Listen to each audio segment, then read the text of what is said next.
So good morning everybody, and I welcome all councillors and members of the public to the latest meeting of the North Northamptonshire Executive. All those watching on YouTube and via our live stream, members are reminded to keep your microphones and your laptops muted unless you're invited to speak. Anyone wishing to film any aspects of this meeting is invited to film from the table set aside for that purpose. Can I ask anyone who's choosing to film the meeting that their cameras cover the entire meeting rather than individuals? Should I be of the view that any actions relating to the filming of a meeting amount to disorderly conduct, I will advise you accordingly. If such actions continue, I will consider applying meeting procedure rule 39.3 and will adjourn the meeting and ask the individual concerned to leave. I hope this will not be necessary, and I invite you to record, focusing your camera on the entire meeting. Before we sort of move to the agenda, I'd just like to pay a quick note to all of the students today who will be getting their A-level results and also their T-level and the BTEC, I think, all comes out today. And my youngest daughter is collecting her results as we speak. In fact, she should have already got them at 8 o'clock this morning. But I wish everyone the very best of luck, and not to forget that if you don't do as well as you thought you were going to do, there's so many other options like professional apprenticeships, even here at the council. Yeah, we've got apprenticeships that people can join and further their career. So congratulations to all of our students in North Northamptonshire and across the country for their results they're going to get today. So we move on to item agenda 1, apologies for absences. Thank you very much, Chair. We've received apologies from Councillors Scott Edwards and David Howes. We've also received apologies from Jane Bethea and Guy Holloway. Thank you very much. Any further apologies? No, so we move on to item 2, minutes of the meeting held on the 11th of July 2024. Those minutes are on pages 5 to 26 of your agenda packs. Are there any comments in relation to their accuracy? No? Okay, good. So can I have someone move those notes and someone to second them, please? Councillor Mercer has moved them and Councillor Rowley has seconded them. Can I have a show of hands in favour, please? Unanimous, Chair. Okay.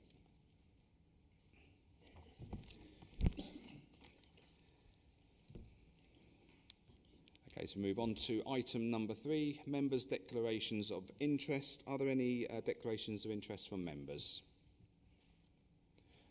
None being notified, that's good. So we move on to item 4, notifications to request the meeting. We have quite a few in there, and it's good to see so many of our councillors coming in to address the executive meeting to put their feedback in. I'm not going to go through all the names, but I will call you in as and when you've indicated you wish to speak. So moving on to item 5, performance indicator report for period 3, which is the quarter between June 2024 and 25. I'd like to invite Councillor Lynn Buckingham to address the meeting. Thank you very much, and good morning, everybody. I welcome the opportunity to speak today. Nice to have the report. I note it's going to 3 monthly. Of the KPIs, one of the headlines is it's 51% of KPIs are below target. Three areas I'd like to explore are children missing from education, which shows quite a significant amount of children that are missing. The backlog of non-emergency repairs, and again, we're getting a backlog of repairs. Thought that we'd invested money to bring that backlog down, but again, it seems to be rising up. And understanding why the reason for that is. It doesn't give a split between emergency repairs and non-emergency repairs. It would be interesting to get those sort of figures. Because previous times we've had a lot of emergency repairs being done. And then the third area is complaints, where we are not meeting our targets at all, and I think that it's an area that needs exploration a bit more. Thank you. Thank you very much, Councillor Buckingham. So I'd now like to invite Councillor Bunday to introduce the report, please. Thank you, Chair. I'm sure your first two comments will be addressed by the relevant portfolio holders. I'm aware that Councillor Edwards isn't here, but I will speak to Councillor Edwards on his return and hopefully he'll get back to you. As far as the complaints goes, we have moved from a complaints policy that said we had 20 days to 10. So that figure is going to be different because of that. But that is certainly something that we are looking at. Moving on to the report. At the Executive in May, a new performance management framework and a 2024-25 KPI set were approved by Executive. KPI reporting within 24-25 splits indicators into three types: core KPIs, service KPIs, and organisational health KPIs.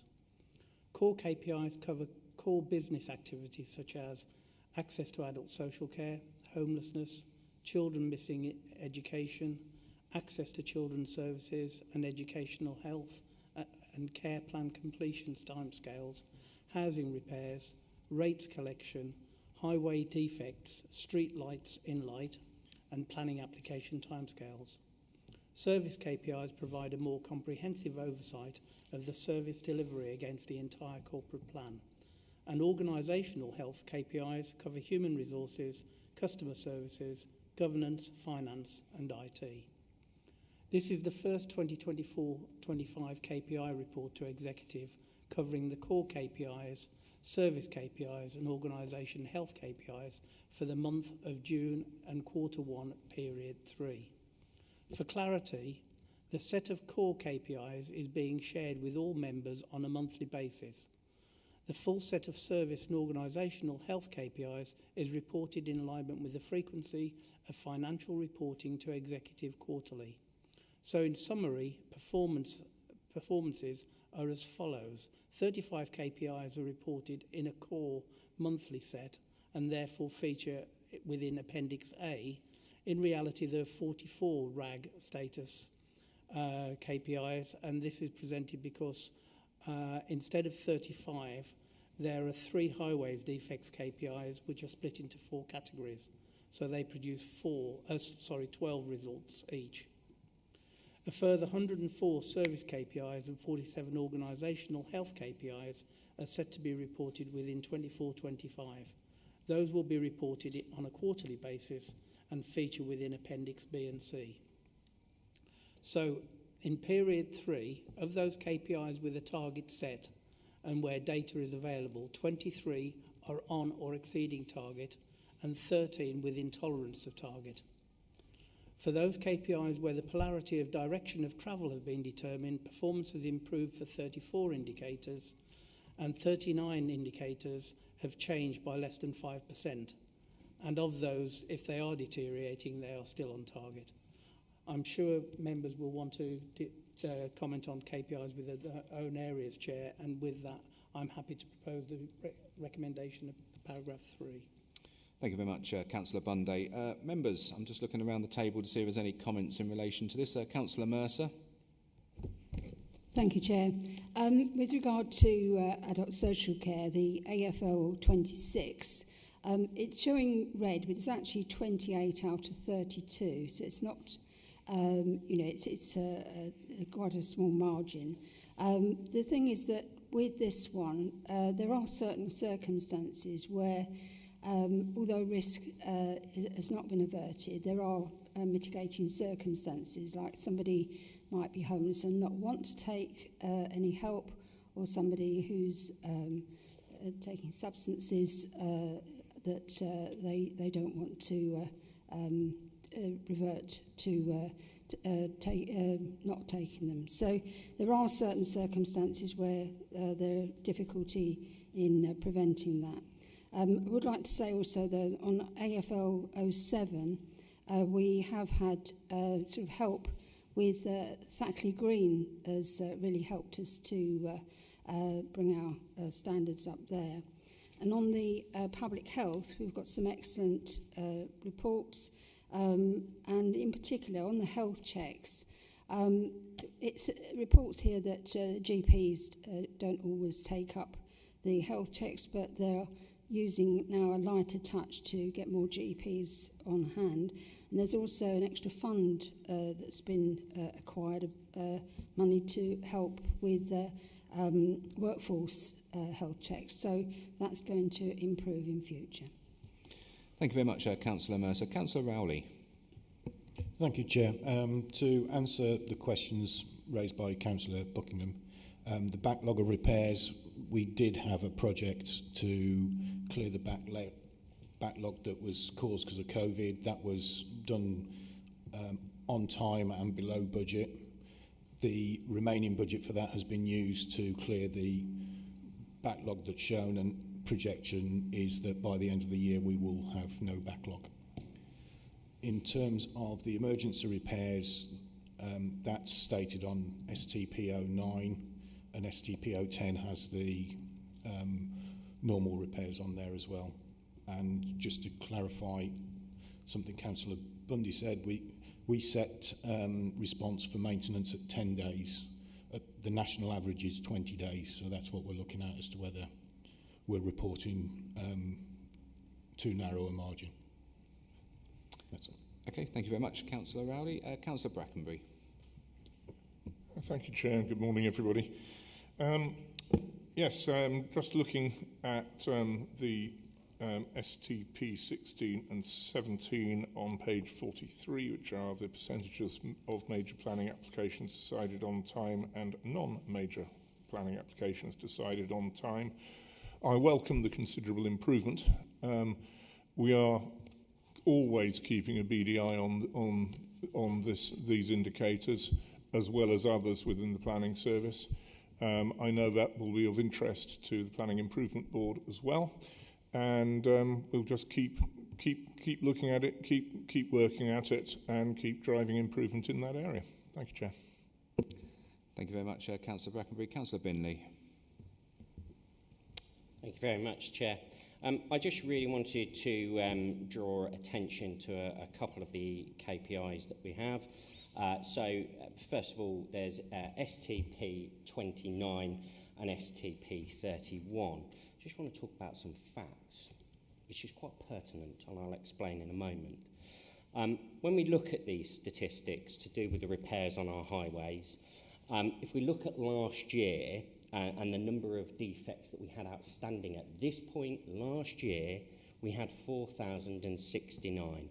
That means that's a 7.6% reduction that we've seen this year in the number of outstanding defects.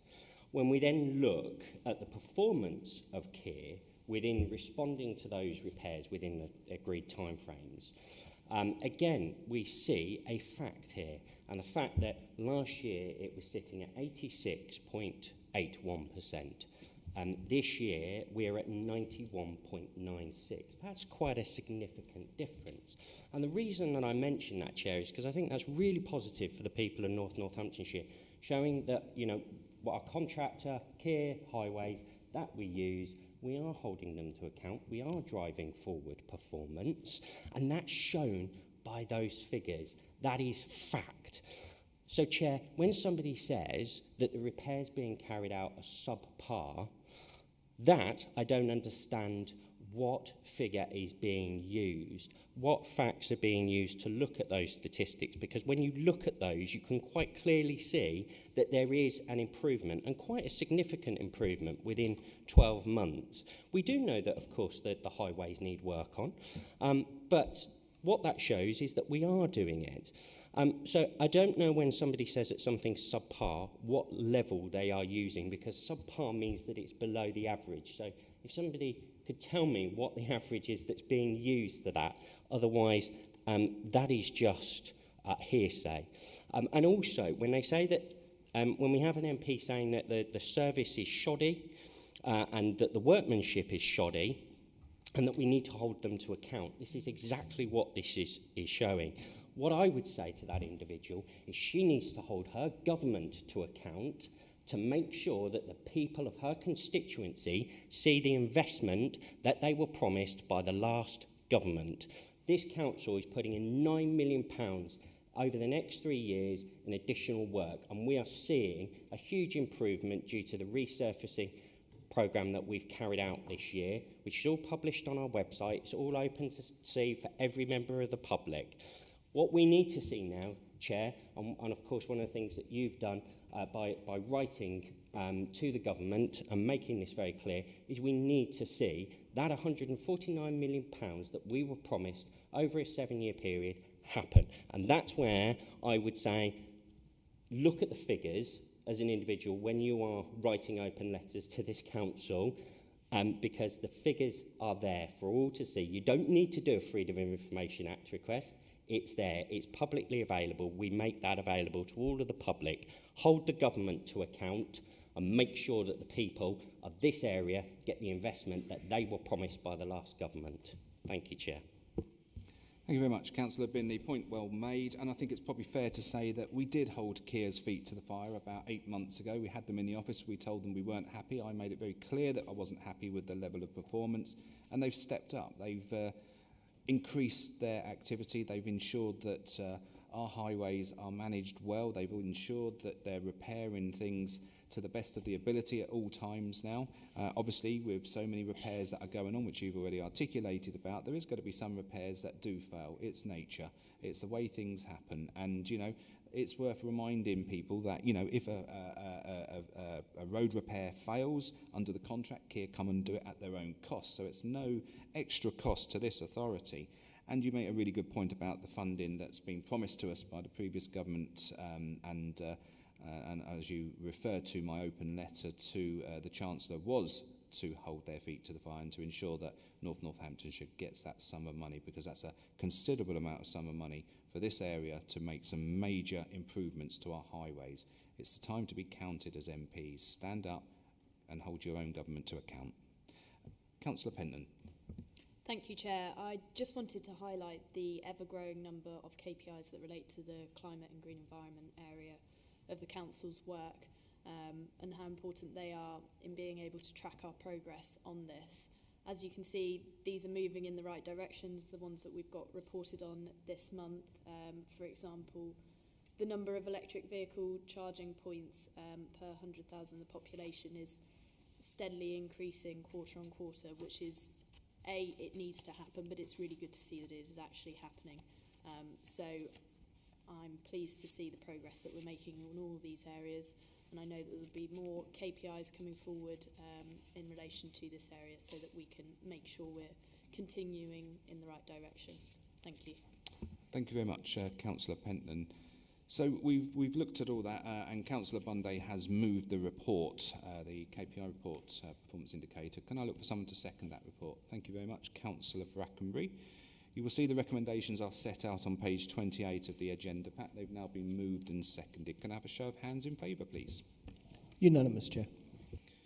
Thank you. So we move on to item 6, Northamptonshire Greenway Strategy. So I'd like to invite Councillor Lee to address the meeting.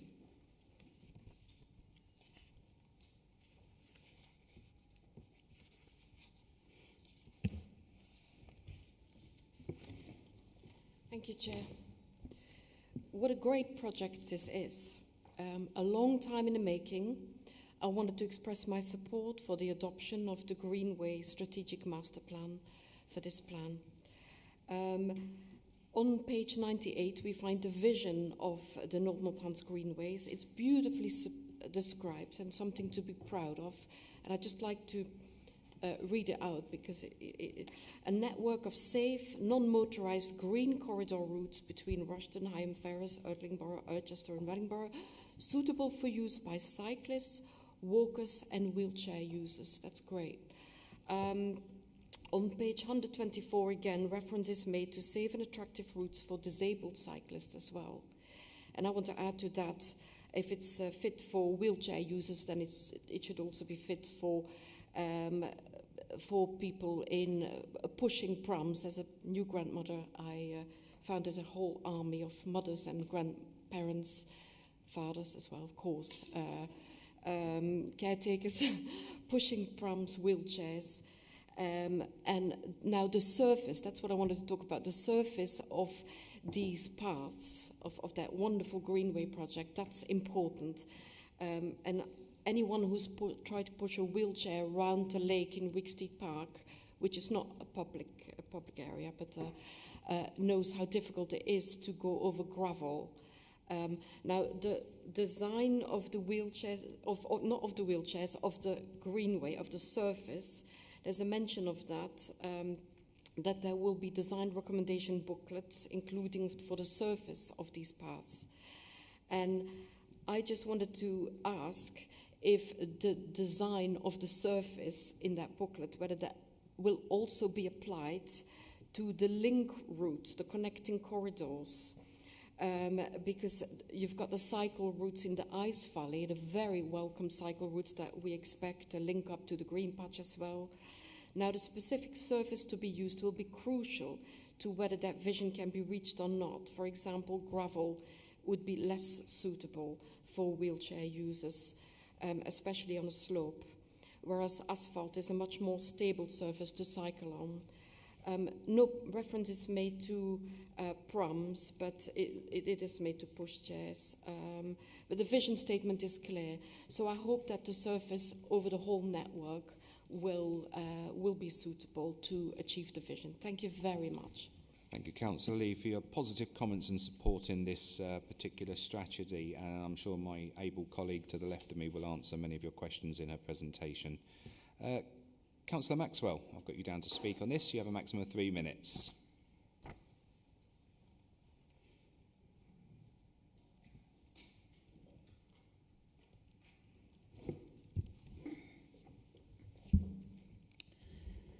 Good morning. On behalf of the residents, I would like to say that this plan for the Greenway is clearly a positive step forward for all the residents. What was a link road from Rushden Railway Station has become a major route for so many people to link into the countryside. Great Addington has requested, will this link into their route? I think the public must be kept informed to be part of what's happening next, because these are the ones who will be using it. Equally, we must advertise it more in the centre at Rushden Lakes. The officers must work with ward members in order to keep them informed, but also link to the parish councils who also wish to be part of this new extension. I see this as a positive step for North Northants and something which will give people the opportunity to link into the countryside and young people to see areas that they have not seen before. Please can the grass be cut at the entrance to the Greenway? It's a bit overgrown. Lastly, I think Sarah Peacock, who was part of creating the Greenway, should be recognised as a former councillor from Rushden in some way. Thank you for listening. Thank you very much, Councillor Maxwell. So I would now like to invite Councillor Helen Howe to introduce the report, please. Thank you, Chair. Thank you. Before I introduce the report, I'd just like to pick up on a few points that our members have raised. And I thank Councillor Lee. Yes, it is a fantastic project. I mean, these things do take a long time to bring to fruition because of all the consultation and everything that needs to happen and the design of the routes and, as I say, consultation. And consultation is key, and this perhaps answers some of Councillor Maxwell's questions as well. We have gone out to all town and parishes and done a really thorough consultation with everybody, including stakeholders and everyone. And I will raise that in my presentation as well. So yes, everybody has had the opportunity to give fantastic input into this project, and we really do welcome that. And of course, this is just the start. So, you know, we will be looking at further routes and things, but we have to get the initial design out there and find a way of linking everything throughout the whole of North Northamptonshire.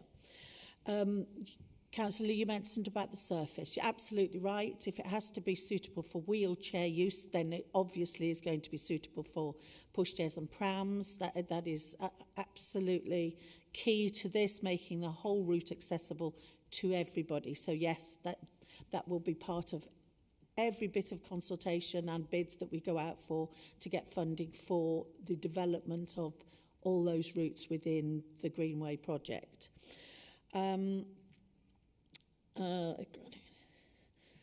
You're absolutely right, Councillor Maxwell. Advertising this Greenway is key. We need people to understand it, to get on board with it. So yes, we are working with all of our partners, including Rushton Lakes, Stannick Lakes, all of them, because they all link into it, and of course all of the other areas as well. So yes, that's a key part of it, is the advertising.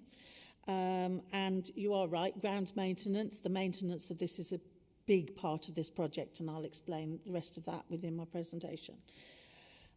And on that last point about the former councillor Sarah Peacock from Rushton Town Council, former East North Hants councillor also, Sarah was a really key player from the very start of this, and it was a great loss that we had when she sadly passed. But we have recognised Sarah. We have a lovely place in Rushton where we have a beautiful train that's been created of sort of a with all plants and everything in, and it's called the Peacock Express. So it is there. We have already recognised this a good few years ago, and we will continue to do so because, as I say, she was really key in helping develop this from the early stages. So yeah, thank you for your comments on that. So I'll just move on now to my presentation with regards to this paper. So a report was brought to the Council's Executive on the 14th of September in 2023, which introduced and sought approval to consult on the draft strategic master plan for the North Northamptonshire Greenway, comprising of over 350 kilometres of routes connecting settlements within North Northamptonshire and in neighbouring authorities, with a combined population of around 600,000 people.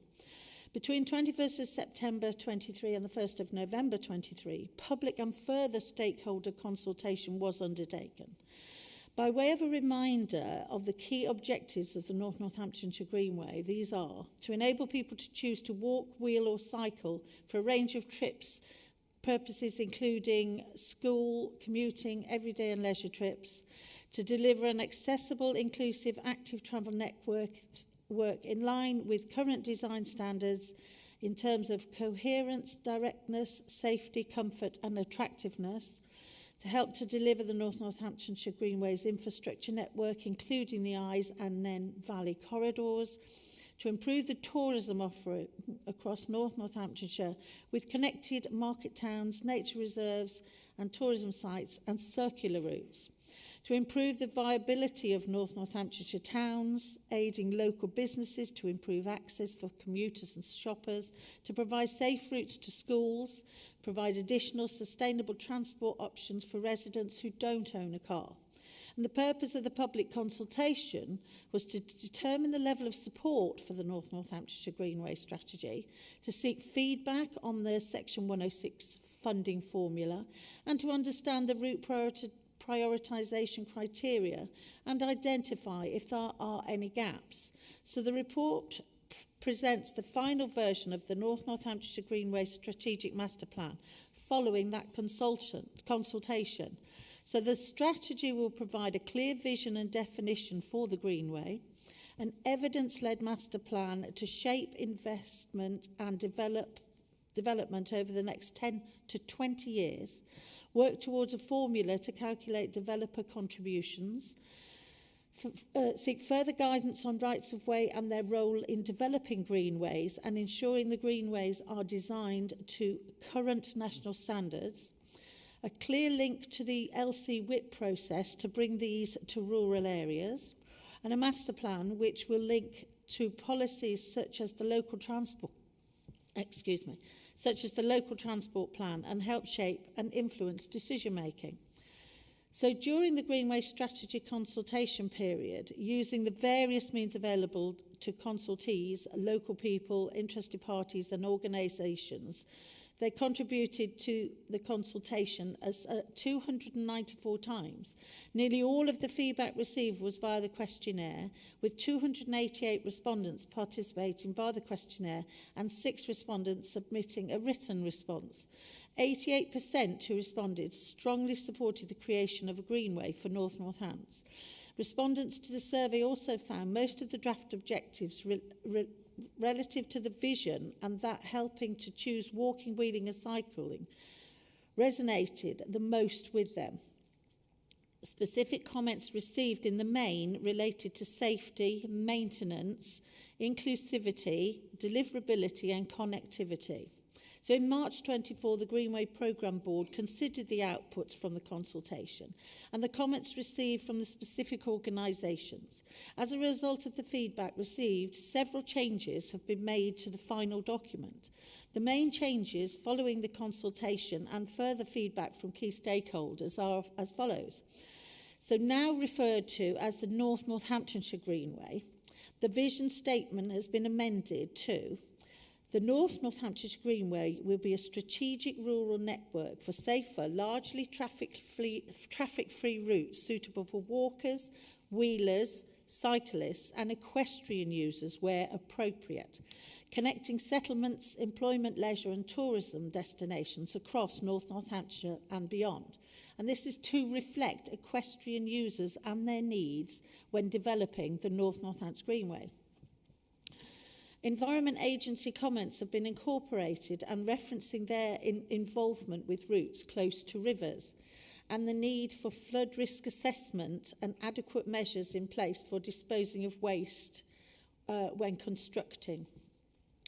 The Planning Policy Department wanted to ensure that enough weight and local support for the North Northamptonshire Greenway is reflected through the strategy. Several additions have been made, and these include defining the North Northamptonshire Greenway as a rural LC WIP. The priority approach has been softened to reflect that the focus is not just on the priority routes, but all routes and all future routes. How neighbourhood plans can support the delivery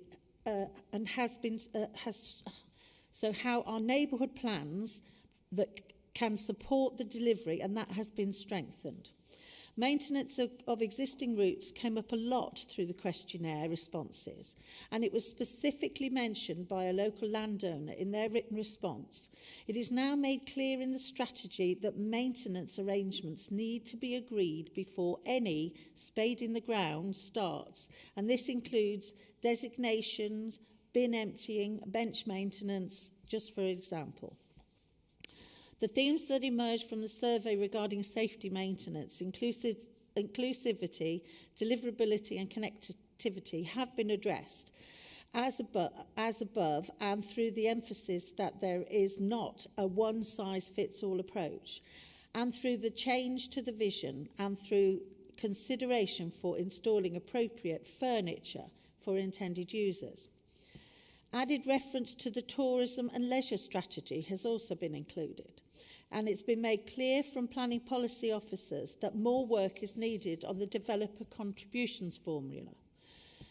So the report also outlines the next steps, and some of those are here. So a web page or a site will be developed to demonstrate all routes and track progress for all North Northamptonshire residents, stakeholders, local interest groups, Greenway champions.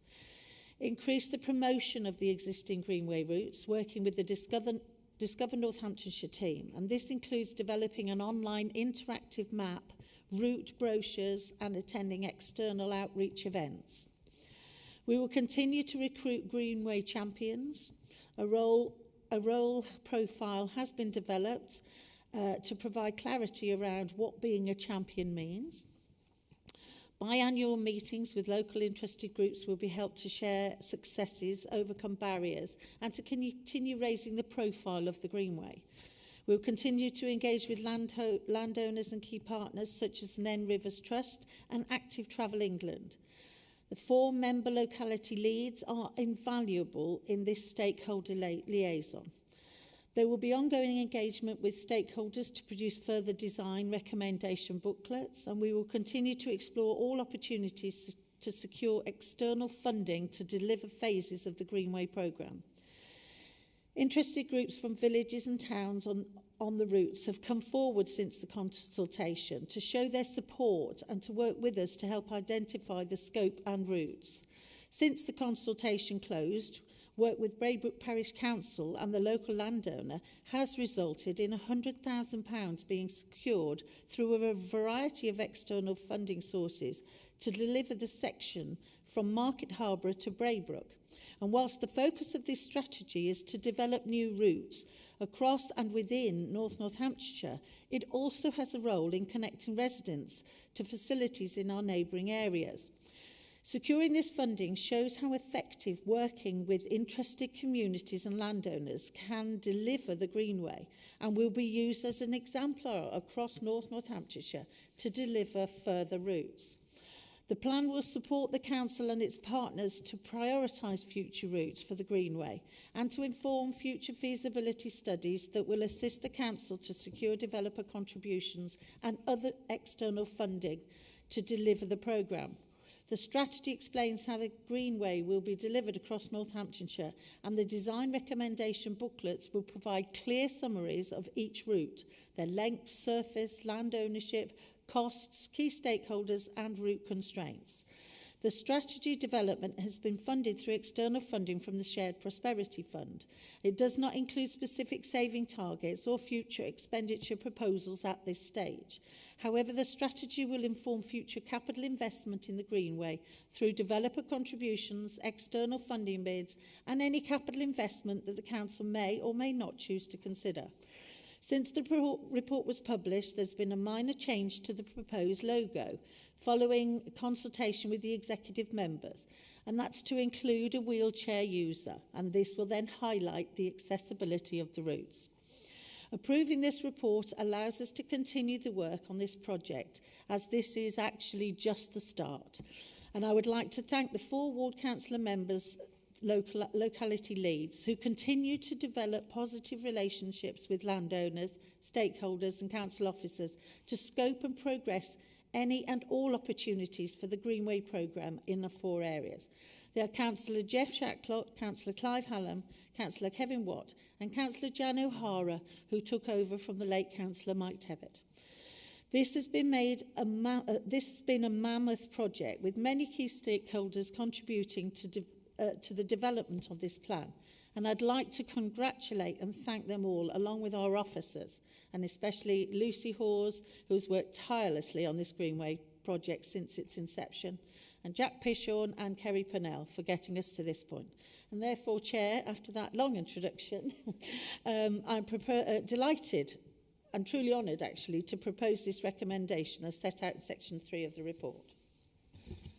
Thank you very much, Councillor Howe, for your very in-depth introductory speech on that, but it's important that we cover off all aspects of this Greenway. It's a fantastic asset to our area, as many of you will be aware, and I regularly walk down it with my dog, and he absolutely loves it. Nothing more than he enjoys on a Sunday afternoon as a stroll down the Greenway. And incidentally, when I last went down the Greenway, in a very short section of about 200 metres, I managed to count about 130 people, children on push bikes, ladies out with strollers, men with baby carrying devices, so the baby was with them. So, you know, you're seeing it's keying into what we want here in North Northamptonshire, is to promote that active lifestyle for our residents, and the Greenway is certainly a backbone to us delivering upon that. So I'm just going to look around the table at members wanting to speak. So Councillor Pentland. Thank you, Chair. I'm really pleased to see this finalised version of the strategic master plan come forward.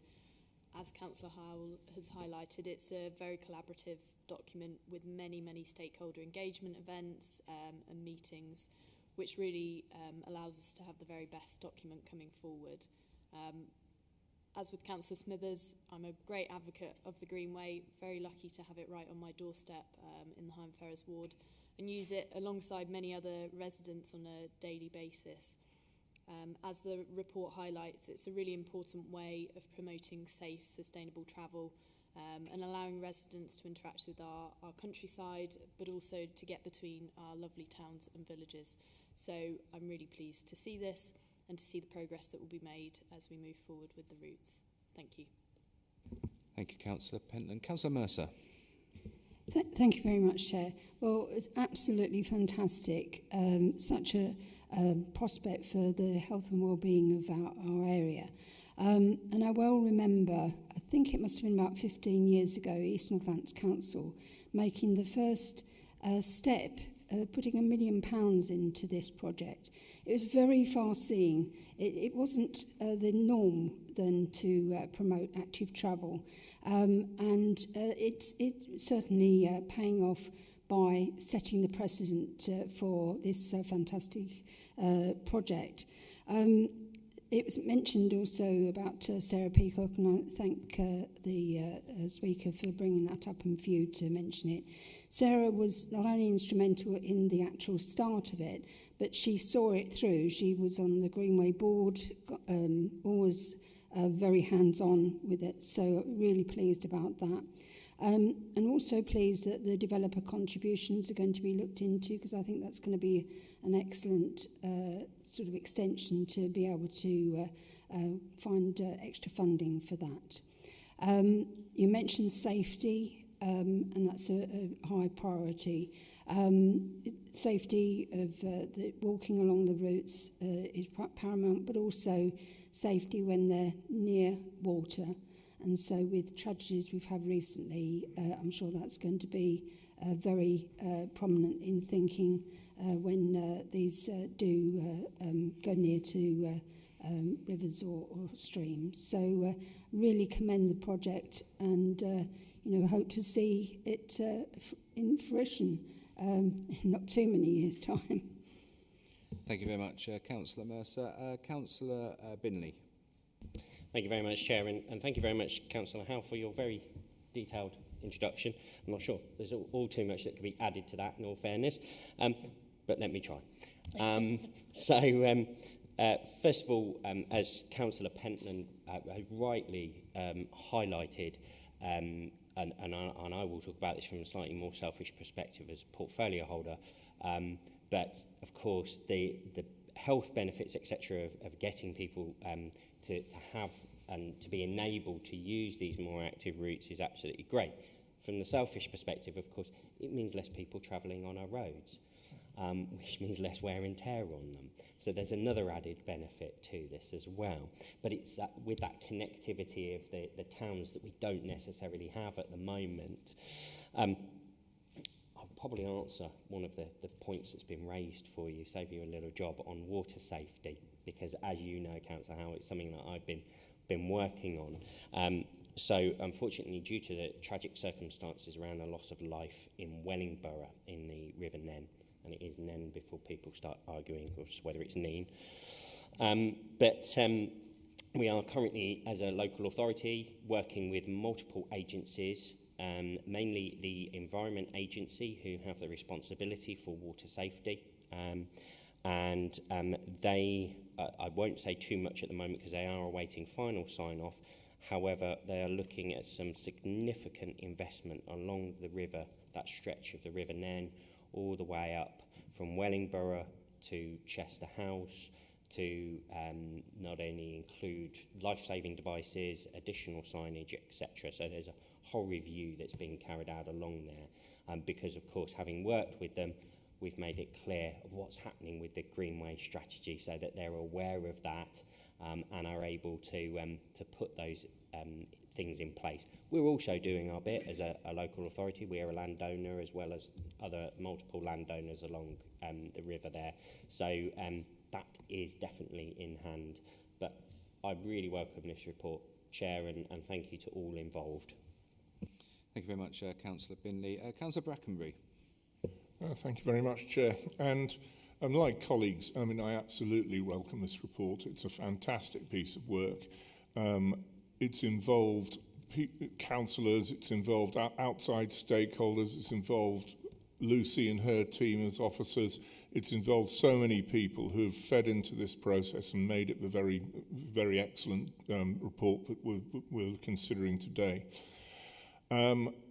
I note with pleasure that the planning policy team are looking into developer contributions, because I think that's going to be key. Obviously, funding is always going to be key, and in broader terms, I of course welcome your open letter to the Chancellor for some of the funding which has been guaranteed or promised by the previous government. So that's all good, but we do need to make sure that the whole project is financially viable, and I note the careful use of the careful formulation of which routes are coming up first, and the other ones which are still in the pipeline. Another thing which was picked up was maintenance, and that's of course a very important issue, to make sure that we have a regime that when we have a greenway route, that bins are emptied and that things are repaired where necessary, and that is taken on board. So I'm pleased to see the level of detail in this report which enables all these things to have been considered. So just congratulations to Councillor Howell and all the councillors involved. Congratulations to all the officers who've been involved in this, and of course congratulations to all the many, many landowners and stakeholders who've fed into this process. It wouldn't happen if there was not real unity and real sense of purpose to bring this project forward. So well done. Thank you. Thank you very much, Councillor Brackenbury. Okay, before I find a seconder to your moved report, did you want to come back and address some of the comments? I probably think I've said enough. I think it was quite a long introduction, so I'm happy just to propose that, Chair.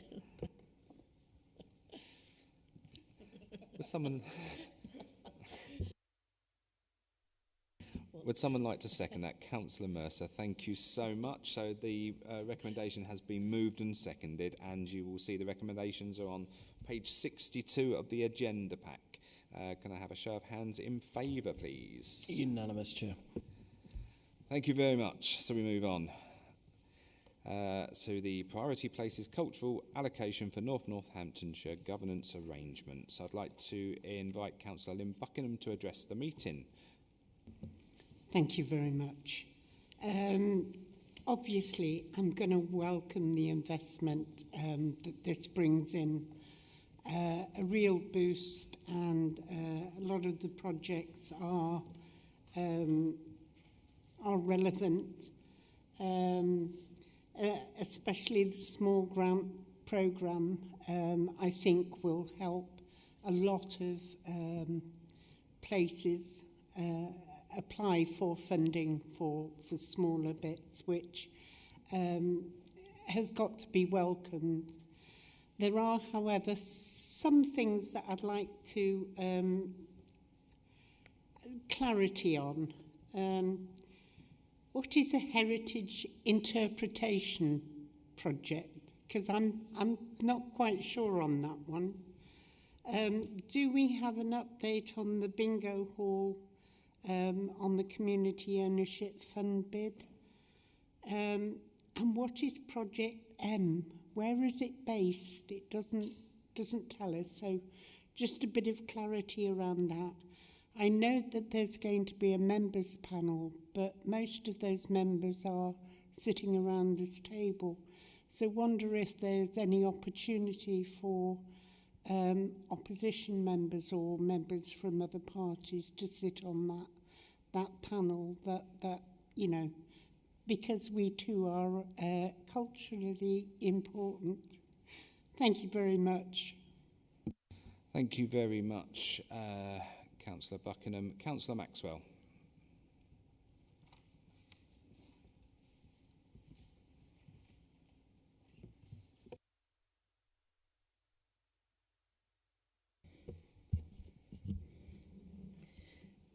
Priority places and cultural associations. In reading this report, sounds really good. In promising new projects of investments, What happens if the Labour government fails to back this Levelling Up Fund? The list of projects put forward encouraging arts is a major thing for young people to get involved with. Increasingly, engagement from younger population will help make up for the areas which have closed down over the years in NNC. However, at Rushden Transport Centre, it needs to get rid of these large orange containers which are an eyesore at present next to the railway shed, and clear up the rubbish on the other end of the railway shed. One can only hope that Levelling Up Fund happens, and we cannot spend the money if it does not happen. When will we know when we get it? Thank you. Thank you very much, Councillor Maxwell, for your comments and your questions, and to you, Councillor Buckingham. So I will get back to you after the meeting on some of those things. But what I will do now is introduce the report. And so, members, Northamptonshire is poised for a cultural transformation. A provisional award of up to £5 million in capital funding has been earmarked to ignite local cultural projects, breathing new life into our communities. This investment, part of the spring budget, recognises the potential of our region and ensures that every area previously prioritised for Levelling Up will benefit from this funding. We have crafted a compelling investment plan, not only that bolsters cultural activity, but proudly showcases the unique character of Northamptonshire, a region which I'm sure all of you will agree is rich in history and diversity. A dedicated panel comprised of myself, executive members, representatives from various groups, independent advisors and officers have meticulously considered a range of projects, culminating in a final investment plan submitted to the government and shared with MPs on the 3rd of June 2024. 10 exciting projects have been put forward, spanning the breadth of our region, from the Lighthouse Theatre in Kettering to the Rothwell Market House, the Desborough Heritage Centre to Sywell Country Park, and the Rushden Transport Heritage Society, and of course Adrenaline Alley here in Corby. Each of these initiatives promises to invigorate our cultural landscape, create new jobs, further attract investment, and welcome more visitors to our vibrant communities. We are looking forward to the new government's confirmation of the final funding award. This investment is crucial for improving our cultural facilities, creating opportunities, and building a sense of pride and belonging within Northamptonshire.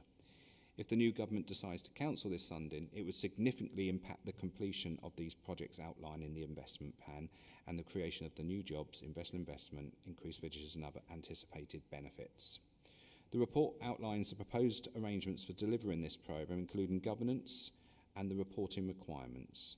We are committed to ensuring that Northamptonshire is ready to seize this opportunity and manages the programme effectively, transparently, and in full compliance with the funding requirements. Therefore, the recommendations are set out in page 3.1a and b, and I wholeheartedly recommend them to the Executive today.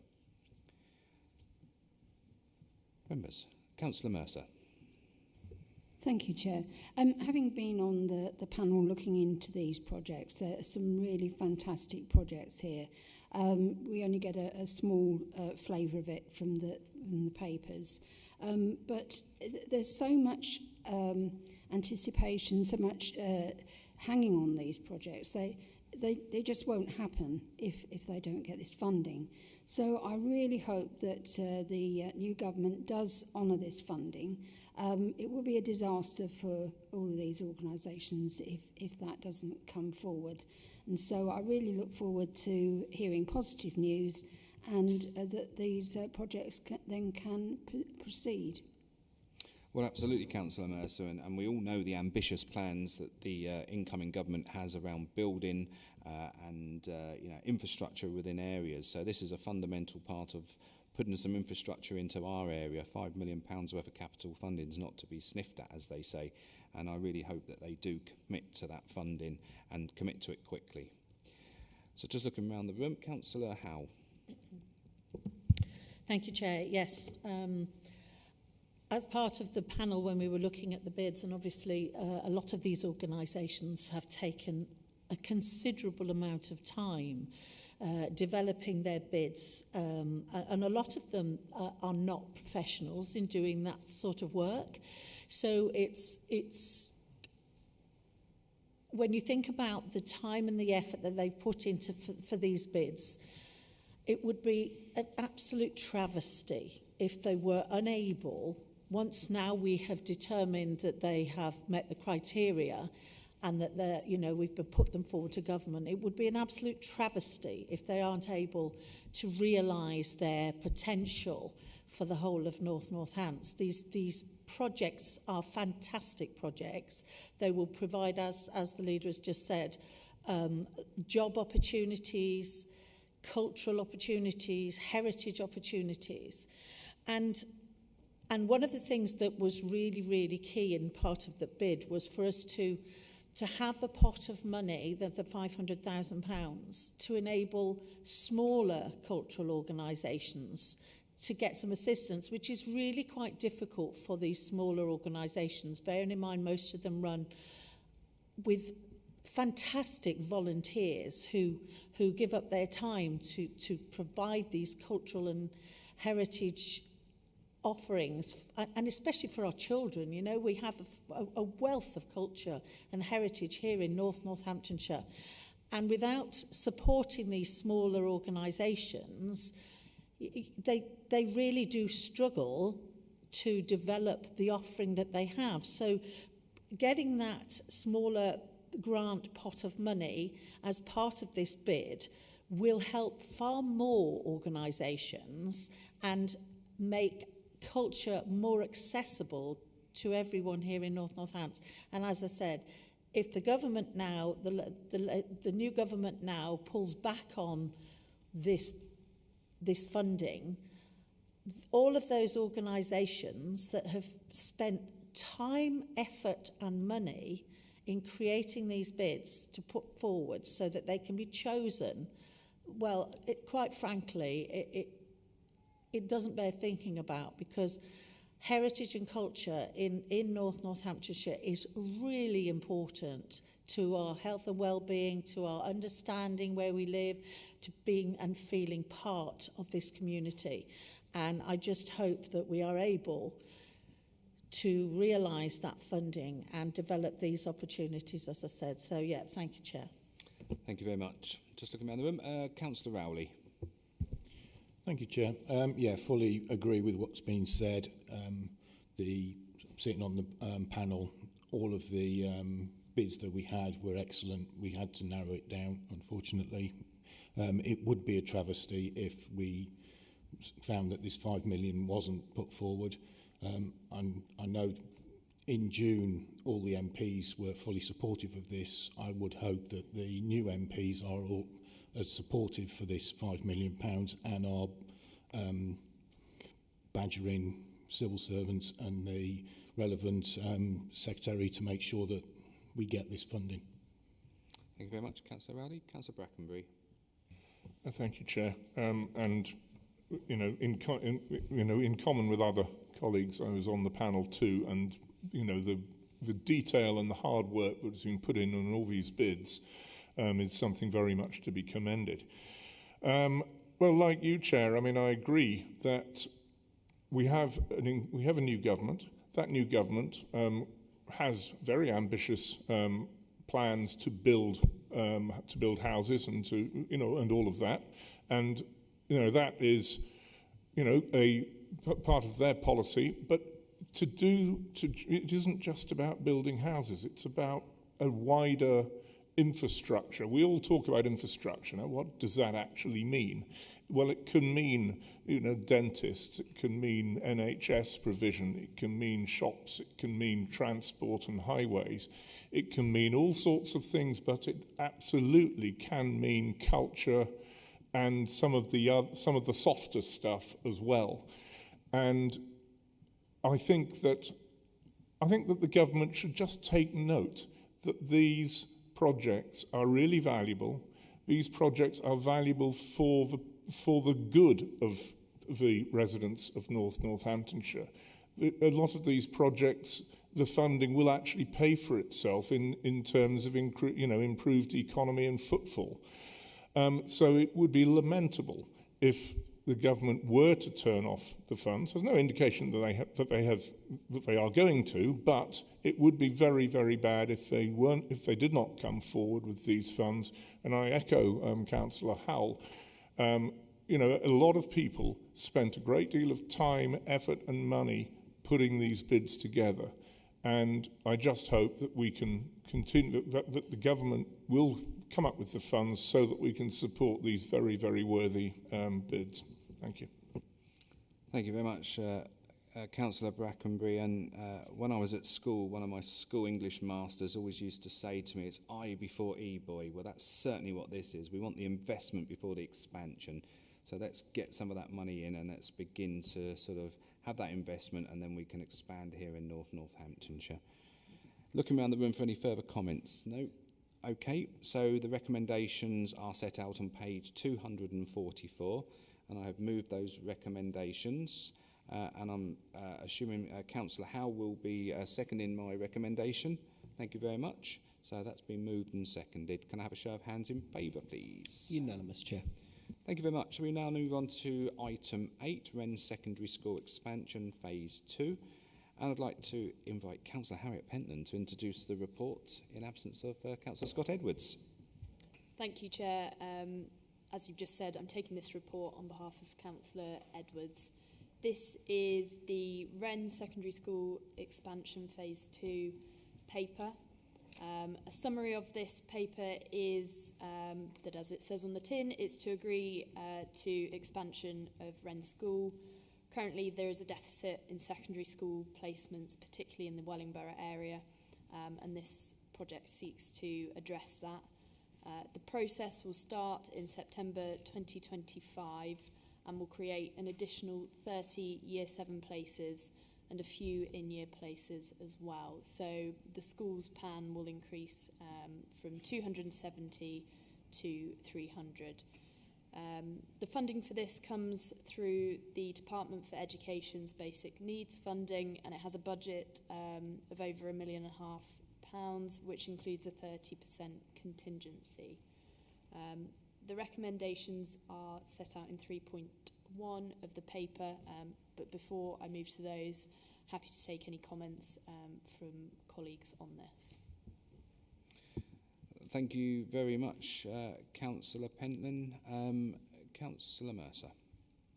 Thank you very much, Chair. I very much welcome this.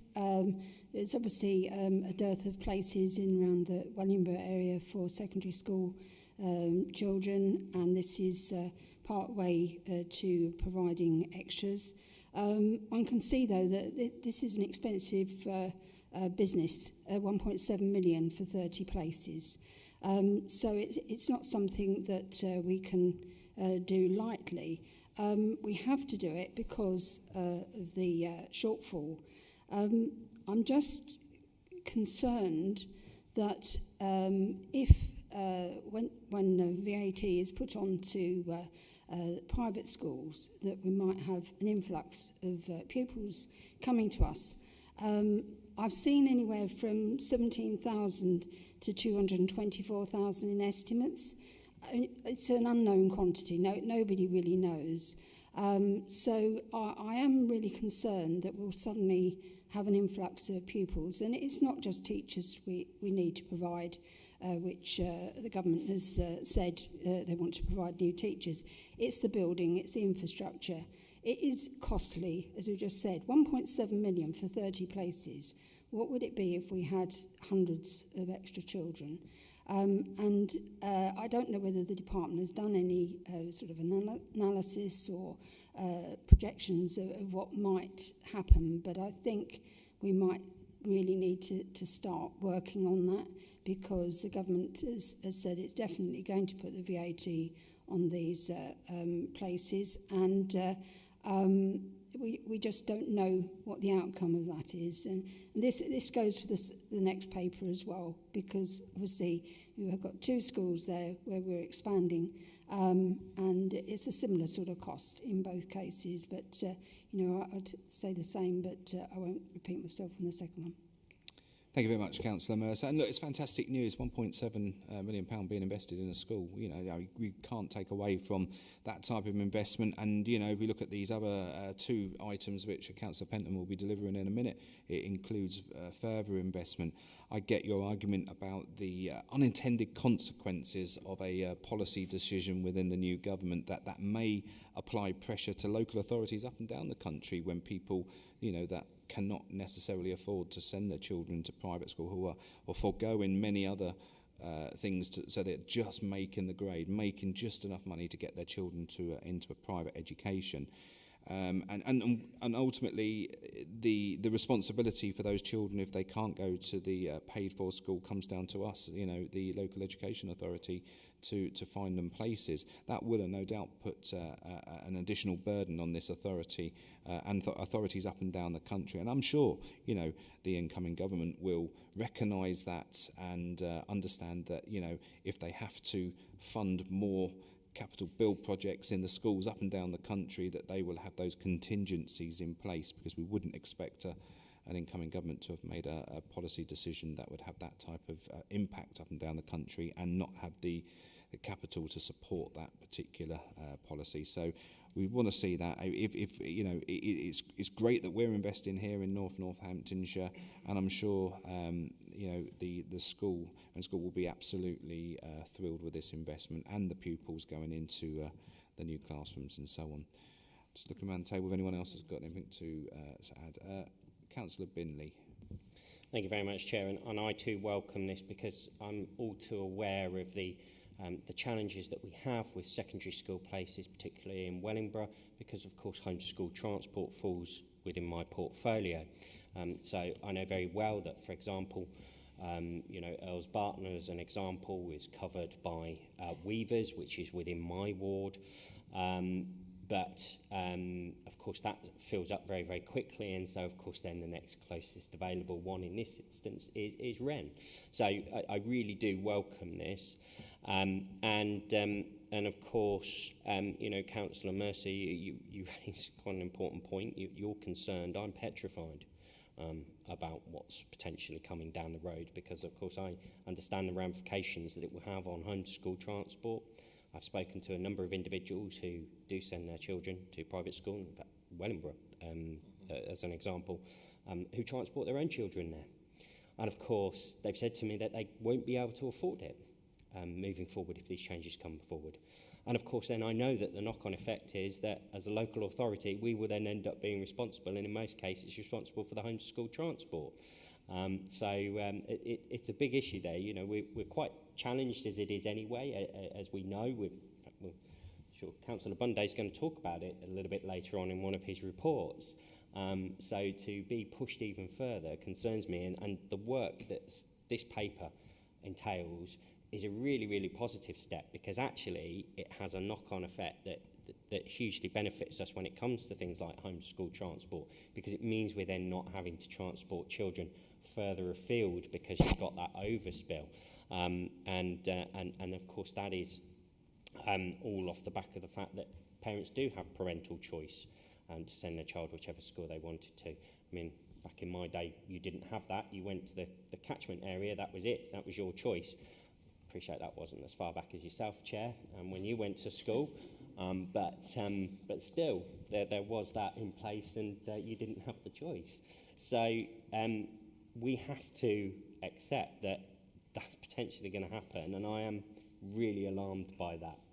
So and thank you very much for the next paper as well. Of course, my comments are pretty much echoed on that one as well. So thank you. Thank you for your insight there, Councillor Binley. Councillor Pentland, I'd like to come to you to wrap up this report. Thank you, Chair, and thank you to colleagues for their comments. As you rightly highlighted, this is a really important investment in this school, so I'm pleased that this is coming forward.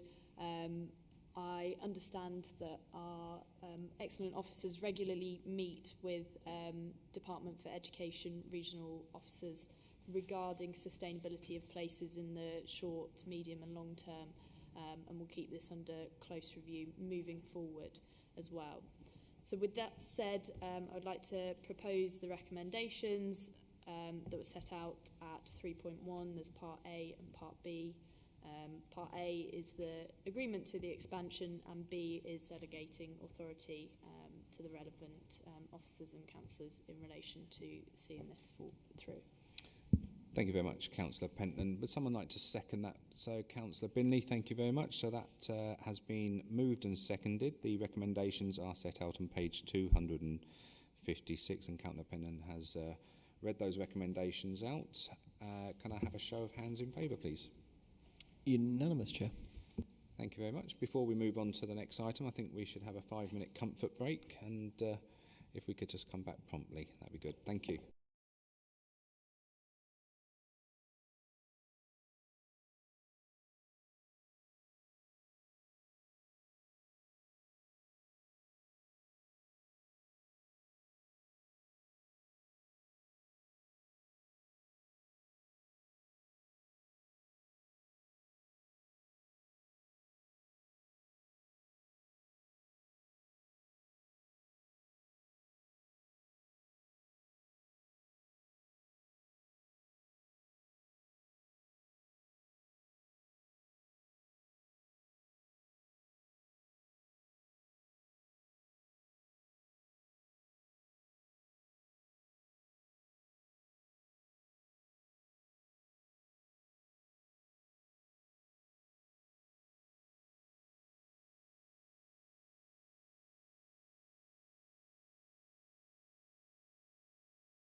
Right, welcome back to the meeting. So we're going to move on to item agenda 9, Wollaston School Expansion Section 106 project. And I'd like to invite Councillor Dorothy Maxwell to address the meeting.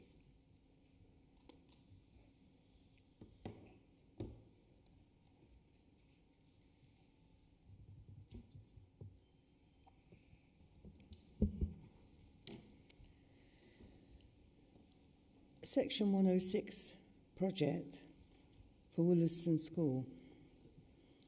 I would like to ask, how is it that Wollaston School has a deficit of Year 7 places? 2. This expansion of pupil places this September means they're going to need the council's support as long as it does not mean overcrowding in Year 7 beyond 30 to a class, ideally 25. In 3.3, the Section 106 money for a new school at Stanton Cross, it says a secondary school. What happens to Huxlow School in Earthlinborough, which is overcrowded and small classrooms and a 60s school? With Stanton Cross new houses, we cannot let these children down, which we did in the primary school, being too late when it first opened. In 4.2, if there's a shortfall of £65,221, we have no choice but to give this money in order to support the school and Year 7. However, the £539,221 due in 2025, we must make sure that we receive this money and is not left out of Section 106 funding arrangements. Lastly, I know Huxlow School is waiting for a decision on when this school is going to be rebuilt, as it clearly has issue over expansion of children coming to this area. So, Councillor Maxwell, we're not talking about Huxlow School, we're talking about the investment in Wollaston School here. I'm just going to finish off. If you could just stick to the business that's at hand, and not Huxlow School. Right, fine. I'd just like to finish off by saying this is in my catchment area and they'd like to know about the future. Thank you. Thank you very much. So I move to Councillor Harriet Pentland to introduce the report, please. Thank you, Chair. So, again, as we can see from the title of the report, it is Section 106 project to expand Wollaston School. Again, this is to provide extra Year 7 places.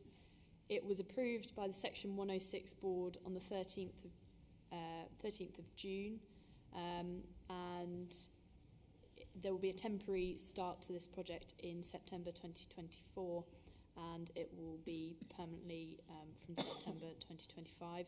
Costs will come from Section 106 funding, but a shortfall of £65,000 will come from basic needs funding.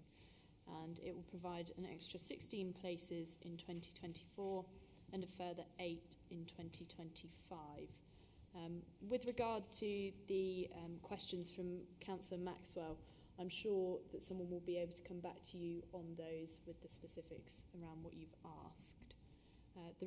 The recommendations are set out in section 3.1, but before moving to those, again, be happy for any comments from colleagues. Thank you very much, Councillor Pendon, for introducing this report. And school sufficiency places are a fundamental part of this authority. We have a statutory responsibility to provide these places, and again, it's a good investment in one of our local education establishments. And I'm absolutely delighted that we're making this investment. Colleagues, have you got any comments in relation to this report? Okay, so Councillor Pentland has moved the report. Can I look for someone to second that report? Councillor Rowley, thank you very much. The recommendations are on page 264 of your agenda pack.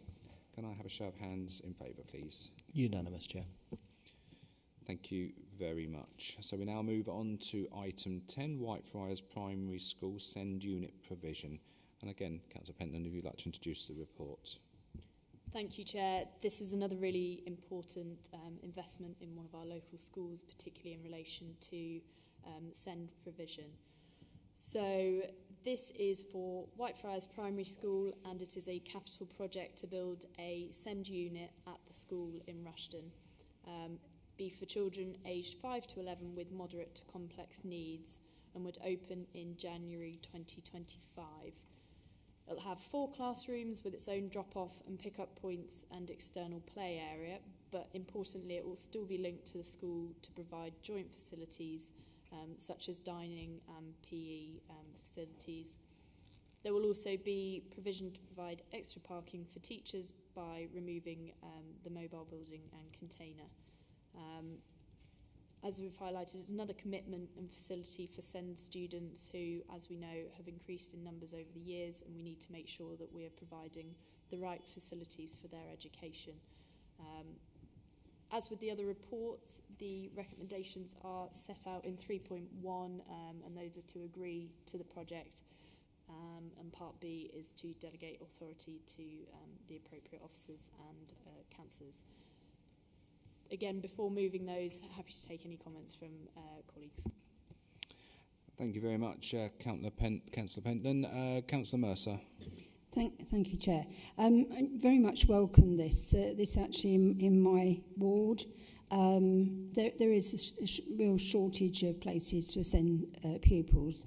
So to find a provision that is in a place where they can use the main facilities of the school but have their own separate unit is really welcome, and to be able to allocate this funding to do that.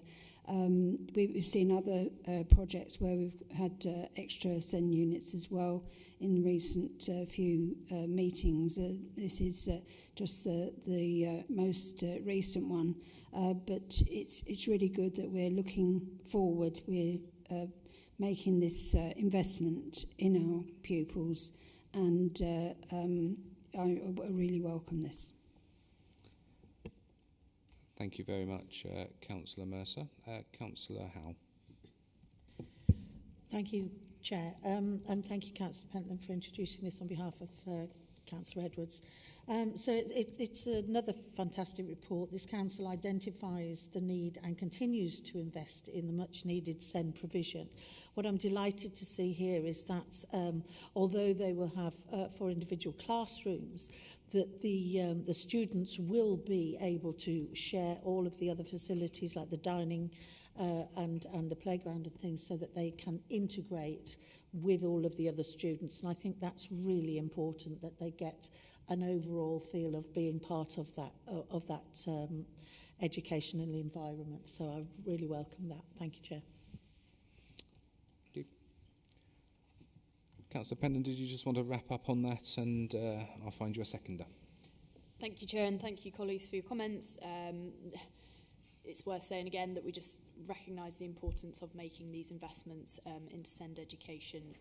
So would like to recommend the recommendations so that they can crack on with the project. Thank you very much, Councillor Pentland. So the recommendations are on page 274 of the agenda pack. They have been removed. Would someone like to second that? Councillor Mercer, thank you very much. Can I have a show of hands in favour, please? Unanimous, Chair. Thank you. So we now move on to item 11, One Council Access and Device Update Project. I'd like to invite Councillor Lee to address the meeting.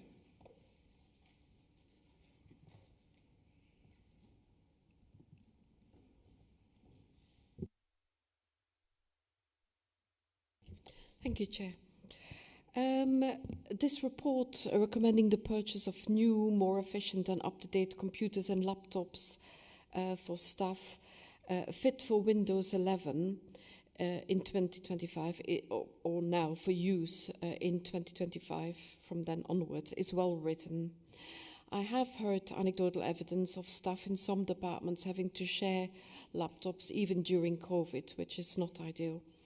Our staff absolutely need devices that enable them to do their work, so I support the recommendation. The reason I asked to speak on this topic is to highlight the lack of IT staff to provide support with IT now, because implied in this report is that current devices some of them are less than optimal, and our staff need support with IT, members as well. And at the moment there isn't sufficient IT support. I've heard that we only have about 1/10 of the number of staff for IT as West Northants does. So for these new devices as well to be set up and recorded during the switchover from old to new devices, we need to have sufficient staff. On page 287, we see that the implementation and deployment of these new devices is due to start in January 25. But it will be difficult to do that with our current contingent of IT specialists.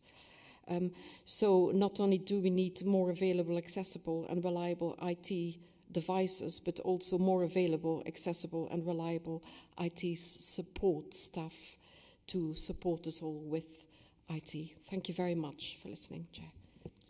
Thank you very much, Councillor Lee. You probably were referring to Kettering Borough Council, I assume, to seeing people sharing laptops, because we were vested in 2021, weren't we? Which was very much at the tail end of COVID pandemic. So I'm sure our staff aren't sharing laptops currently. Just an observation. That is from before, yes, but those staff have not been provided with new laptops instead. Beyond our reach of control at the time, though. But thank you. So I'd like to invite Councillor Bunday to introduce the report, please. Thank you, Chair.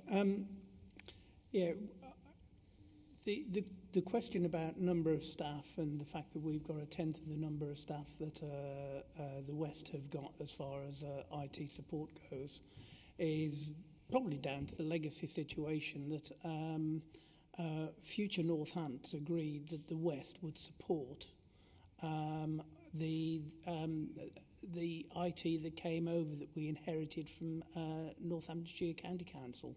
And that's why I'm not so sure about the figure of 1/10, but certainly our figures are lower. And as Councillor Lee knows, we've explained on several situations, as we take back during disaggregation of the ICT systems, as we take back ownership and running of our own systems, then through 2P and through recruitment, our cohort of staff will go up, and inevitably the Wests will go down. So that's it. As far as sharing laptops goes, and if you were talking about Kettering Borough Council staff were provided with all sorts of different devices so they could work from home during COVID, and I didn't hear of any staff actually sharing laptops, but again, that's an inherited situation. So moving on to the report, the purpose of the report is to seek approval from the Executive for the procurement, where necessary, of new end-user computer devices for council staff and elected members. In doing so, the report sets out the rationale for the procurement along with the expected benefits of the device replacement. Microsoft have stated that Windows 10 will cease to be supported beyond October 2025. So to ensure that our estate is protected against cyber attack, it is proposed to deploy a Windows 11 upgrade on fit-for-purpose devices and migrate users to a single North Northants Council domain. That will also be a crucial step in our ambition to take the organisation closer to being one council. It will also enable the council to bring on board users and systems that are currently being provided and serviced externally, and ensure that devices are built with the most up-to-date operating system in line with the council's existing licence with Microsoft. Based on a compatibility assessment and user requirement analysis, the estimated number of devices to be procured is 2,610, but this is subject to change as the project progresses. It is proposed to follow the Council's governance and procurement process and follow a mini-competition on the Crown Commercial Services Framework Technology Products and Associated Services Lot 2. Although the funding for this project is already within the capital programme, it will require accelerating over 2 years rather than the agreed budgeted timescale. Chair, the recommendation is a paragraph 3 and I'm happy to propose it. Thank you very much, Councillor Bunday. But what a fantastic story this is. Investing in our staff with new IT equipment, staying ahead of the curve, protecting. We've all seen what happens to organisations around the world when we have outages due to various factors outside our control. But this is about us as a council investing in our staff and giving them the tools they need to get their job done as quickly and efficiently as possible. So I absolutely welcome this report. Just looking around the table to see if we've got any comments. Councillor Rowley. Thank you, Chair. Yeah, fully support this. The current IT systems we've inherited are way too onerous and complex. I'm sure with Guy and Nana, the staffing levels moving forward will be correct for what we need. Slightly disturbed by one of Councillor Lee's comments of having competent staff. I fully support our IT department at the moment. All the people I've come across have been very knowledgeable and fixed problems very quickly and have full confidence in our staff. Thank you, Chair. Thank you very much, Councillor Rowley. Just looking around the table, no other comments. So you will see that the recommendations are set out on page 283 of your agenda packs. Councillor Bundy has moved that. Would someone like to second it? Councillor Rowley, thank you very much. Can I have a show of hands in favour, please? Unanimous, Chair. Really good. So we move on to item 12, disaggregation of the former Northamptonshire County Council balance sheets. And I'd like to invite Councillor Buckingham to address the meeting. Thank you again.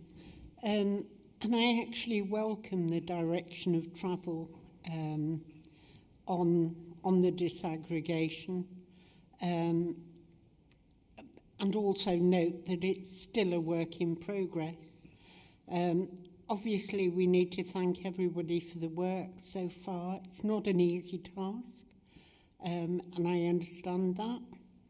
But the sting in the tail for the council taxpayers of North Northants is £6 million on top of council tax for the next 50 years, plus the ongoing other charges, interest, admin costs, etc., and audits.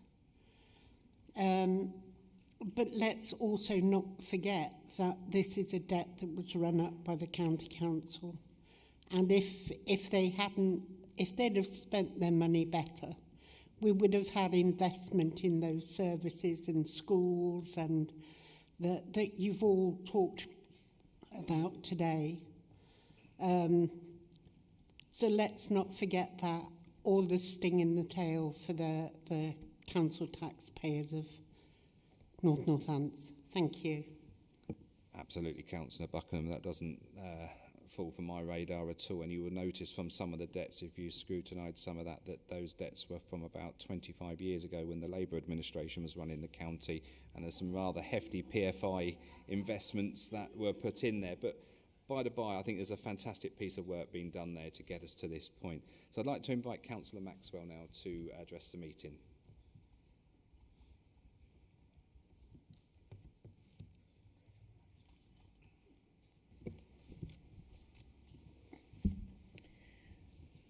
Item agenda 12.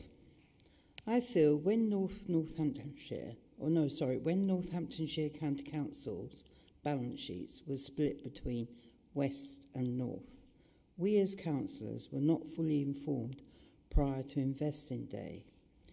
In 3.1, to delegate a Section 151 officer and an executive member without our knowledge and understanding would leave us not knowing the full extent of these issues. I think we should be informed because we have a lot of unused buildings costing us money. Councillor Maxwell, the recommendations are to allow the 151 officers to complete the disaggregation process for both authorities. I appreciate that, but what I'm proposing is that you may have an officer and an executive, but I think equally the members, the councillors, should be informed and also be kept informed regarding further meetings relating to the spending of this money, and that it should be more transparent so we understand what's happening. Thank you. Okay. Thank you, Councillor Maxwell. So I'd like to invite Councillor Bunday to introduce the report, please. Thank you, Chair. As far as the transparency goes, we have a report in front of us, which is the finished article, and it's only going to be any minor adjustments that will be delegated to myself and the 151 officer. It's not the whole agreement. As far as Councillor Buckingham's comments, notwithstanding the Chair's comments, can I just say that we have up till now built in the expectation of the balance sheet being split 50-50. So as a consequence, we are on the right side of that. And can I put that down to prudent treasury management and prudent budgeting on behalf of officers and this authority. So moving on to the report, as members are very aware, on the 31st of March 2021, Northamptonshire County Council and the districts and borough councils of Northamptonshire ceased to exist. And on the 1st of April, were replaced with 2 new unitary councils. The balance sheets of Corby, East Northants, Kettering and Wellingborough were aggregated into the new North Northants Council Authority. The balance sheet of Northamptonshire County Council has been the subject of disaggregation ever since. Whilst most balances in the balance sheet of the county were able to be disaggregated based on the agreed principles, there were a number of balances which were technically more difficult to allocate. Since April the 1st, 2021, the financial reserves of the old county council have been held by West Northants.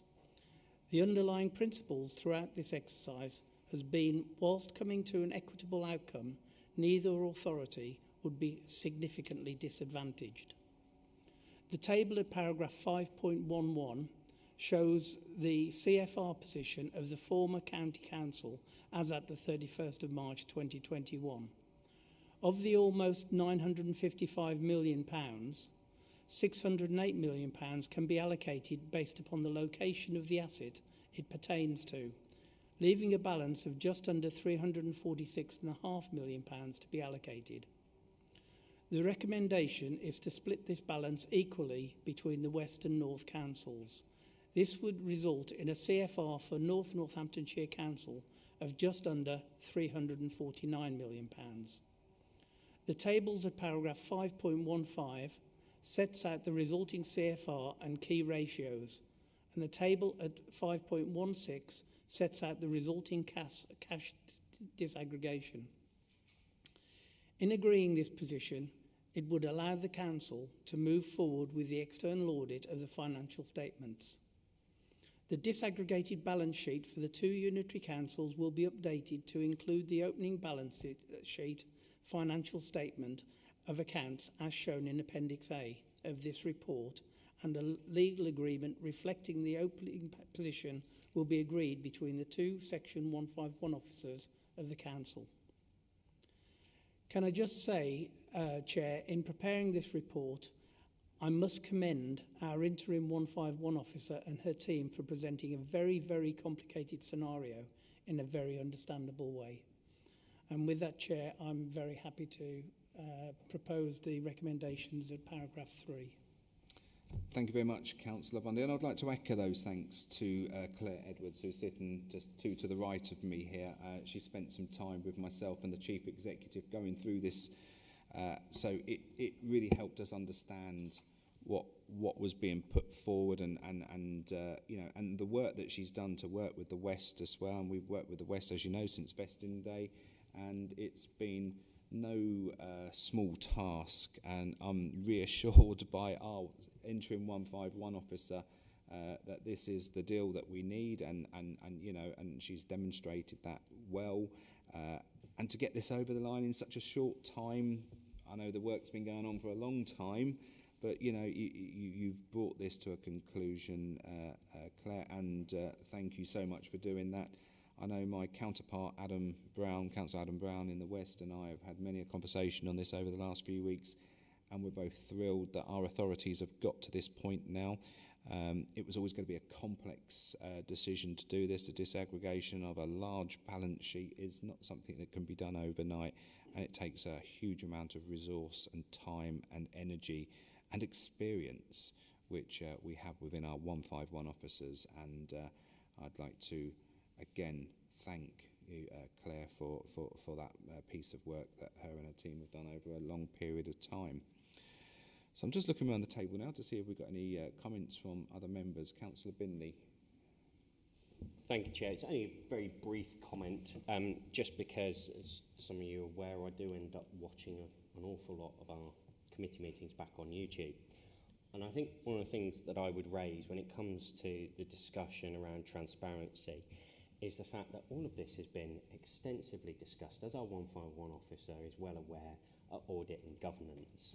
I mean, it gets raised every single time at audit and governance, as Councillor Bunday also knows, because he's in there. You've got a very experienced chair who sits on that committee, who constantly has been talking about this and has been, you know, helping to drive it forward. And of course, the external auditors have also been all over this. So all of that information has been available to all councillors. It's part of the minutes, it's part of the agenda. So there has been that full transparency that's taken place. So I know about it because, of course, I've watched the meeting, so I know it's been all out there for all to see. There's nothing sort of gone on behind closed doors, and as a result, our elected members could get as involved or as not as they wish. Thank you, Chair. Thank you very much, Councillor Binley. Just looking if there's any other comments.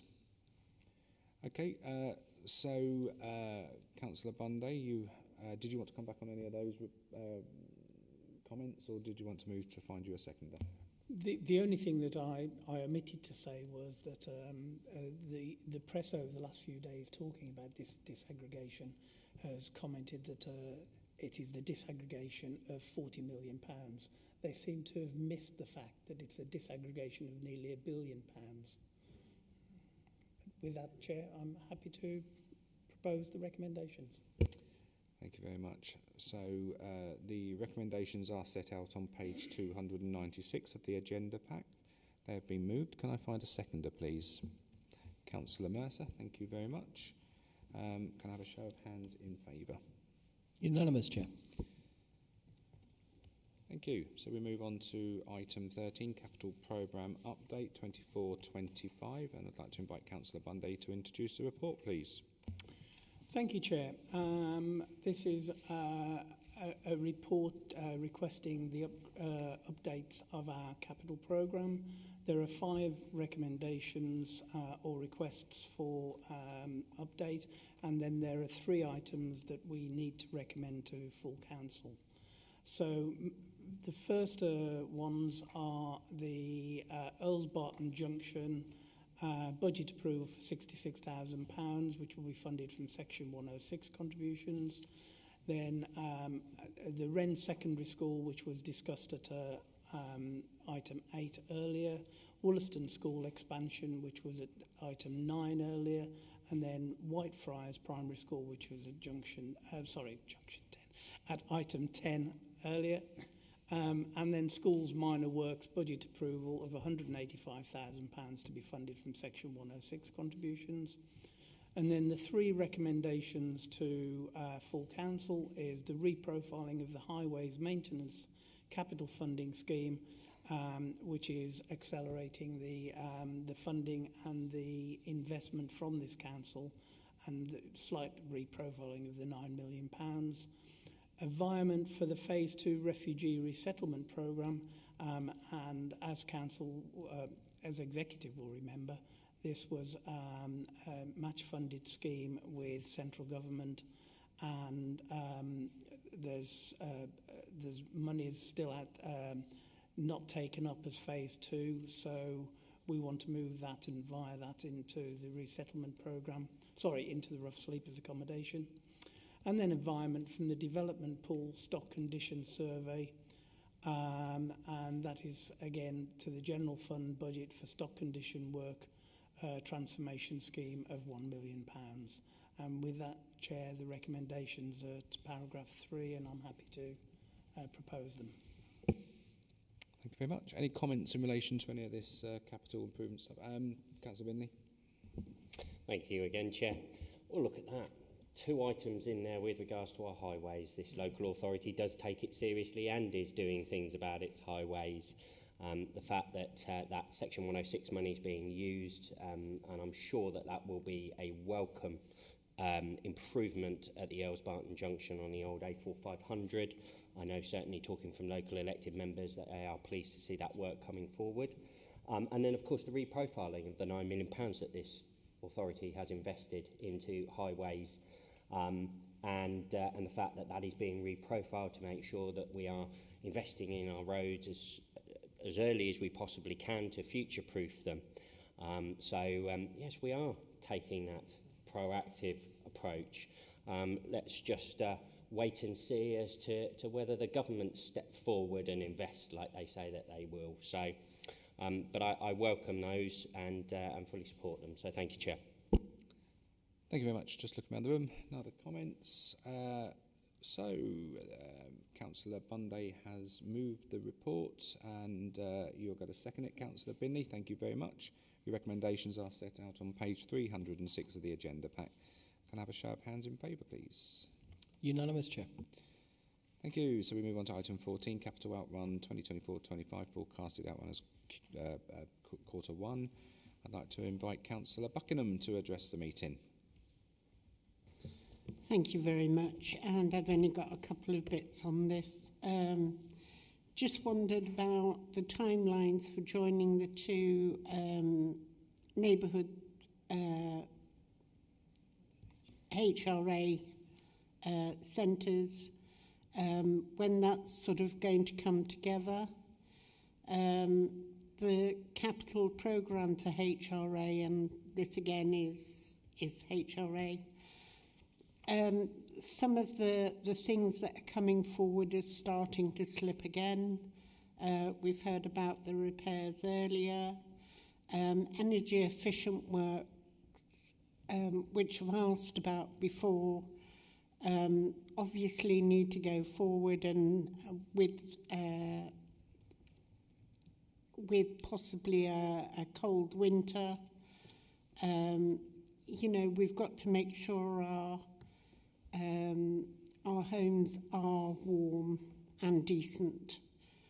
And how do you prioritise some of the projects within those HRA bits and pieces? For example, we've had a problem with Wollongong House, with some of the repairs there not going on, which has led to other problems. So for the HRA budget, how are we going to make sure our properties are up to a decent standard? Thank you. Well, I welcome your caring thoughts there, Councillor Buckingham. And there's nothing worse than thinking about people in their home cold in winter with a cold winter coming our way. Let's hope that message gets its way to central government. Councillor Lee, if you would like to address the meeting.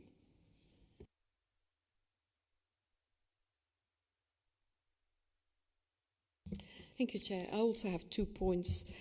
On page 317 in table 2, supplemented with Appendix A to these accounts, I see the quote, "The majority of the expenditure on the Kettering Library roof will fall outside of 24-25. Therefore, carry forward request will be required at the year end." Now, I just wonder, in the latest report, progress made on Kettering Library roof, it still said, as has been previously mentioned and included, the intention remains to provide a temporary roof over the library to allow works to be undertaken and to prevent further damage to the roof. So my question is, will that be in this financial year or the next one? Because no contractor has been appointed. With still no temporary library roof. Okay, you're waiting for planning permission, but no contractor appointed. It seems, I mean, there is a good intention there, which is great, but when is the work actually going to happen? It seems such a slow project. Then the second point was indeed about underspend on the HRA account for Kettering and Corby, both of them. An underspend on most of the cost items for which the budgets are ring-fenced. It's surprising to me because we are in the summer months when repair works are not being hampered by poor weather. So I just don't understand. Okay, it was mentioned before that more repairs have been done at a lower cost than expected, which is fantastic, but there is still a backlog. So I'm just trying to marry up the figures with what was reported here. Because it's a huge underspend, but I will ask to see some of the finance staff to understand the figures. So maybe it's just a poor understanding of the figures, Chair. Thank you very much. Thank you very much, Councillor Lee. Councillor Bunday, would you like to introduce your report, please? Thank you, Chair. Councillor Buckingham and Councillor Lee, I'm sure that Councillors Rowley and Councillor Howell will address your queries in due course. It might be an idea if you wanted to email the two councillors, and they will then probably respond to you in writing. This report sets out the capital outturn position for 24-25 as forecast at Q1, 30th of June 2024 for the North Northamptonshire Council. The capital outturn forecast for the General Fund for 24-25 is shown in the table at paragraph 5.2. This shows a revised capital budget position of £99.9 million, including slippage and in-year approved programmes. The spend is forecast to be £85.9 million against this, which represents an underspend of £14.1 million. The reasons for the majority of the underspend are due to the timings of the projects and include Levelling Up Fund Round 3 cultural allocation, street lighting LED upgrade, Northamptonshire Superfast Broadband, Highways Integrated Transport, Kingsley Special School Mobile, Southfield School for Girls SEND provision, and the works to Kettering Library roof. Also, Section 106 Highways works around Hanwood Park is being reviewed. The explanation for the variances is set out at the table of paragraph 5.3. The General Fund Capital Programme funding requirement is set out in the table of paragraph 5.5. This shows an original budget of £39 million, together with a previous year's slippage of £33 million, in-year approved schemes of £22.8 million, and the year-end approval of £1.8 million. The development pool will continue to be updated throughout the year. Detailed analysis by directorate is shown in Appendix A, details shown of a project over £500,000 budget. The capital outturn for 24-25 housing revenue account has been updated as shown in paragraph 5.9. The outturn for period 3, quarter 1 shows a revised budget for 24-25 of £23 million, including slippage from 23-24. The forecast is showing to spend £20.4 million, which represents an underspend of £2.6 million. During 24-25, the HRA will be looking to purchase new housing to add to the Council's housing stock and utilise the one-for-one receipts, as well as completing ongoing housing development projects for Kettering and Corby. And with that, Chair, the proposal is the recommendation is a paragraph 3, and I'm happy to propose it. Thank you very much, Councillor Bunday. Just looking around the table for Councillor Rowley. Thank you, Chair. Just to respond to some of the comments made, Wollongong House repairs have gone very well. They've got a new heating system, boiler system in that's better than the one that failed. There was one minor issue that happened as a consequence of the new system, which has been fixed now, and residents are now moving back in, I believe. They're all back in, so that's all good.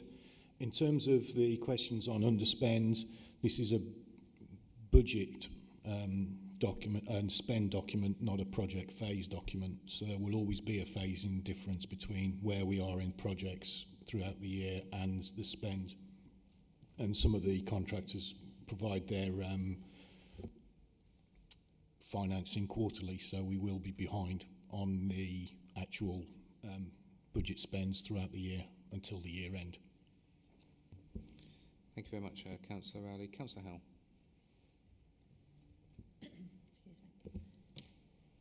Excuse me.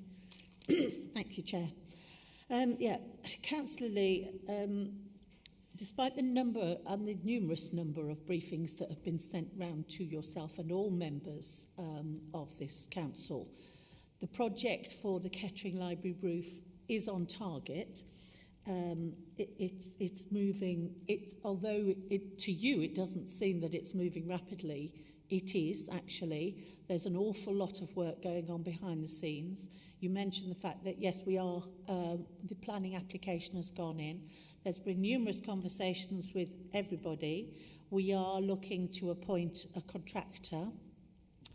What we're looking to do is make sure that that contractor is able to work with Collie Weston Slate. As you are aware, it is Collie Weston Slate. You're also aware that it takes 11 months to mine the slate and have it ready to put on the roof. The tent will not go onto the roof until we are ready to fix the roof. And the reason for that is to reduce costs so that we don't have to pay for the tent to be around the building, which is a phenomenal cost. We don't have to pay for the tent to be around the building until we actually need it, because that is just false economy.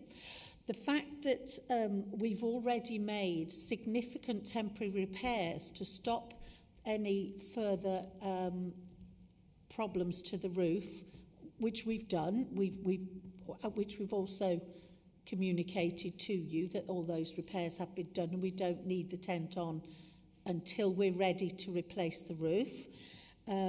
So the project, as I say, it's moving forward, but until we actually need to get onto the roof, we don't need the tent. Realistically, you're asking us to pay out hundreds of thousands of pounds for something that isn't needed yet. And quite frankly, that's just not good. That's just not good budgeting, is it? Because realistically, until we need the tent, we shouldn't put it up. So the building is secure at the moment. The library is operating from the extension to the Cornerstone building. So actually, we are moving at pace and we're getting the job done. So transfer. It was always going to be a long project. I think everybody has been told that. The majority of the work will be done beyond this financial year, because that's when we have to pay for those things. So as soon as the slate is ready, and as I said, again, I will stress 11 months for the slate to be mined, then we'll be in a position to put the tent up when the slate is delivered and we're ready to go. So thank you for your comments. Thank you very much. Any other comments from members? No? Okay, so the recommendations are set out on page 314 of your agenda pack. Councillor Monday has moved those. Would someone like to second the report? Councillor Mercer, thank you very much. Can I have a show of hands in favour, please? Unanimous, Chair. Thank you. So we move on to item 15, Treasury Management, Quarter 1. I'd like to invite Councillor Maxwell to address the meeting, please.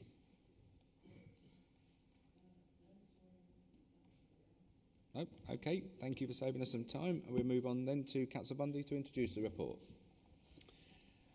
Thank you, Chair. This report updates the Council's Treasury Management Prudential Indicators for the quarter ended 30th of June 2024 in the 24-25 financial year, and also informs the committee on the Council's Treasury management activities and performance for the same period in accordance with SIPFA's Code of Practice on Treasury Management. The table at paragraph 3.2 of Appendix A shows the overall borrowing and investment position as at 31st of March 2024. The overall net borrowing of this council has reduced by nearly £10.5 million for the quarter, and this can be explained by the planned maturity of long-term loans and one short-term operational loan of £5 million that was outstanding. As outlined in the Treasury strategy, the authority's chief objective when borrowing has been to strike an appropriately low-risk balance between securing low interest costs and achieving cost certainty over the period for which funds are required, with flexibility to renegotiate loans should the authority's long-term plans change, being of secondary objective. Section 4 of the appendix outlines in detail this council's strategy and policy against a backdrop of interest rate and market fluctuations. It also sets out SIPFA's clear prudential code against local authorities borrowing to invest primarily for financial return, stating that it is not prudent for local authorities to make any investment or spending decision that will increase the capital financing requirement and so may lead to new borrowing unless directly and primarily related to the functions of the authority. PWLB loans are no longer available to local authorities planning to buy investment assets primarily for yield unless these loans are for refinancing purposes. This authority does currently hold £23.7 million in commercial investment purchased prior to the change in code. This portfolio is currently performing well and in line with expectation. However, before undertaking further additional borrowing, the authority will review options for exiting these investments. The loans portfolio as at the 30th of June is shown in the table of paragraph 4.8. This shows an increase in borrowing of £4.6 million to £442.7 million. This includes the £5 million short-term loan taken to fund operational cash requirements that I referred to earlier. At present, the authority holds £37 million of LOBO loans. £27 million of these could have an option exercised in the coming 12 months. The authority holds significant invested funds representing income received in advance of expenditure, plus balances and reserves. There has been an increase in investments during the period of £15 million, increasing the overall position to £183.2 million from £168.2 million, mainly due to the timing difference between income and expenditure. Table 4 at paragraph 5.2 shows the position at the end of the quarter. During the period, the investment balance ranged from £163.85 million to £228.46 million. Paragraph 5.3 through to 5.6 sets out the authority's attitude between risk and yield as it invests short-term surplus, with the table at paragraph 5.6 showing our investment benchmarking. £21.3 million of the authority's investments is invested in externally managed strategic pooled property funds, where short-term security and liquidity are lesser considerations and the objects instead are regular revenue income and long-term price stability. One of these funds terminated on the 30th of May with a loss to this authority of around £3 million. This will be offset against reserves that has been built up in prior years from the investment outperforming relative to budget forecasts, which were held to mitigate such eventualities. The Council's Section 151 officer reports that all Treasury management activities undertaken during the quarter complied fully with the principles in the Treasury Management Code and the authorities approved Treasury Management Strategy. And with that, Chair, I'm happy to propose the recommendations of paragraph 3. Thank you very much, Councillor Bunday. Members, do you have any comments in relation to this report? No? Thank you very much. So that has been moved by Councillor Bunday. Can I look for someone to second the report, please? Councillor Brackenbury, thank you very much.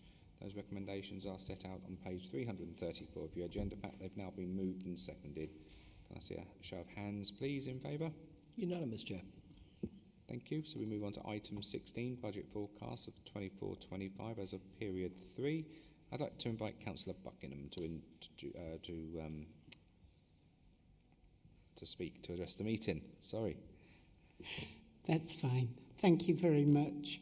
I'm not going to dwell too much on the big overspends as I normally do, the demand-led services, because we know that they are things that we can't change easily. However, there are some things within the budget forecast which are showing sort of red flags, and they mainly around the highways and waste department. And the first of those, the risks around the home to school transport. So there's a pressure of already over £1 million, and the new regime hasn't come in yet. And it worries me about the retendering of the contracts and whether or not we're going to get the value for money, and whether or not, you know, we will get that service that we actually need. And the other thing around that is around the invoicing, because I know that I've been told that there are issues around the invoicing for the new payments where parents haven't been invoiced. So it's about how that service is going to go forward, so that we've got that cash flow going round, so it's not going to be costing us so much. The other one that really stands out for me is on page 375, item 4. There are budgetary challenges with regards to highways maintenance and the increased requirements for repairs due to the deterioration of the highway network, together with the effect of inflation on the costs of services. Work is ongoing to identify how the service can be delivered differently in order to remain within the allocated budget, and this may require a change in approach to maintaining the highway network. And that concerns me, because if the highways are degenerating already, underinvestment in that is not going to help that in the long term, and will eventually lead to having to spend out more money. So, you know, it's highlighted as for me, an area to look at. Thank you. Look at that, bang on the money that was. That was 3 minutes exactly, Councillor Buckingham. Well done to you. You make some very interesting points in funding around highways, but I'm not going to reiterate that particular argument. I think you know our view on that, and I'm sure you're doing everything to lobby your local MP to ensure that that money that was promised in the spring budget is going to come from the cancellation of the HS2 funding that was awarded to this council from the previous government, that your government will continue that investment in Northamptonshire roads. So I'd like to invite Councillor Lee to address the meeting. Councillor, you have 3 minutes.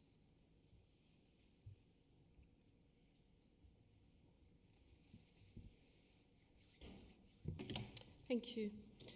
Just to comment on what you said about highways, we just wonder how robust the figures are that we receive on highways repairs, because 4 of the team of 6 of North Northants Council's team to manage the contract with care are vacant. 4 of the positions are vacant, and including the contract inspector. So do we know what the figures actually are? Are they reliable, the ones that we receive? Okay, I wanted to speak on this item about reserves because we see in this report several references saying we are under pressure, our budgets are under pressure, but it will come, we can fund it from reserves. We haven't had a report on how many reserves are actually left, and it's important that we monitor how many reserves we've got. Where can councillors find out what reserves are left? Where are those reported, please? That was my question. Thank you very much, Councillor Lee. I'd like to invite Councillor Bunday now to introduce the report, please.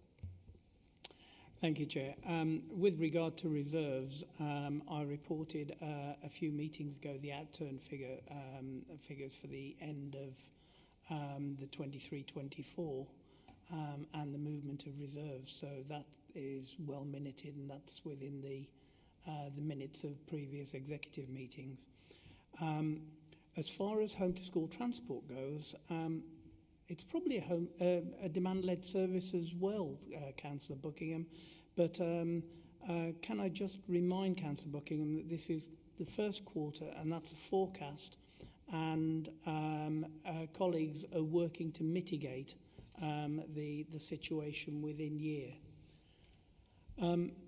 So this report provides commentary on the Council's draft revenue outturn position 24-25 as at period 3, quarter 1, June 30th, 2024.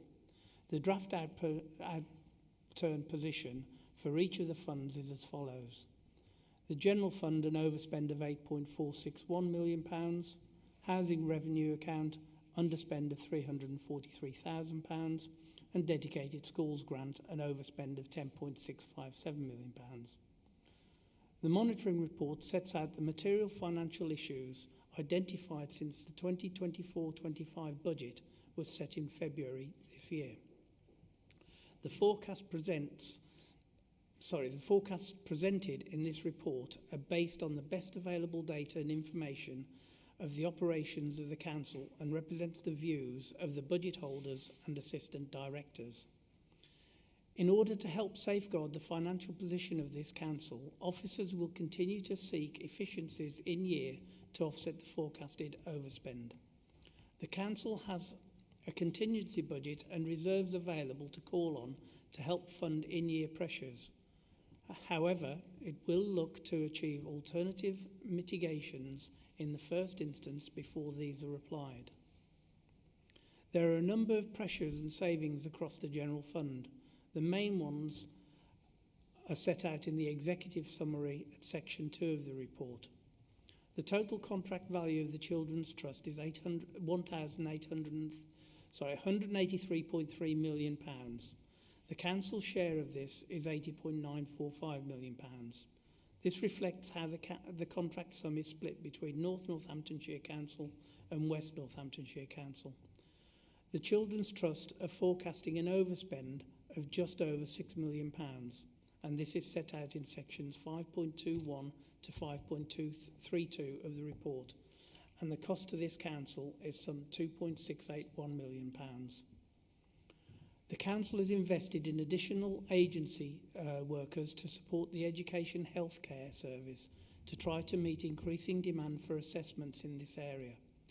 This is a net impact of the additional expenditure above budget of £2.222 million. There's a forecast pressure of just over £5 million in relation to third-party payments in independent care spend, including residential and nursing care for both the over 65s and 18 to 64-year-old clients. The transfer payments relate to direct payments in relation to care. These costs are forecast to be overspent by £726,000. These pressures are partially offset by additional grant and client contributions of £3.15 million. There's a pressure of £1.388 million on employee-related costs within safeguarding and wellbeing, which are partially offset by £985,000 of additional income. There are net pressures of £848,000 across the Place and Economy Directorate. The main pressure relates to an increase in demand for home-to-school transport of £1 million. There are savings of £576,000 relating to PFI scheme payments and a further savings on interest payments of £585,000.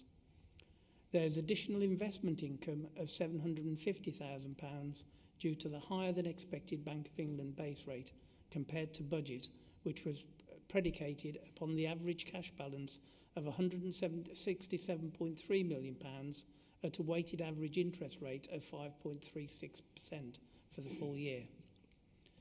It is estimated the business rates income for 24-25 is £500,000 above the original budget. This has been reflected in the resource line, increasing from just over £378,000 to just under £379 million. There are further net additional pressures of over £2 million, which has resulted in overall pressure of just under £8.5 million. The table at paragraph 4.2 summarises the overspend by directorate. The Council's corporate contingency budget for 24-25 is £4.1 million, which represents around 1% of the net budget. The contingency budget is held to meet unknown, unplanned, unbudgeted costs. At this stage, the contingency budget is currently assumed to be used in full during the year, and this will include inflationary and demand pressures, as well as helping to offset potential additional costs of the pay award. The Council's overall outturn forecast for the housing revenue account as at period 3 is a forecast underspend of £343,000 against an approved budget of just under £42.5 million. The details of the movements against budget are set out in the report at section 6. The Council's overall outturn position for the designated schools grant as at period 3 is a forecast pressure of £10.657 million. The net spend is forecast to be nearly £170 million against an approved budget of nearly £159.2 million. This is summarised in the table of paragraph 4.6, and further details are set out in section 7. This reflects the growing demand in the high needs block. It is important to note that this is subject to continual review, and the Council is working with the ESFA to develop a deficit recovery plan.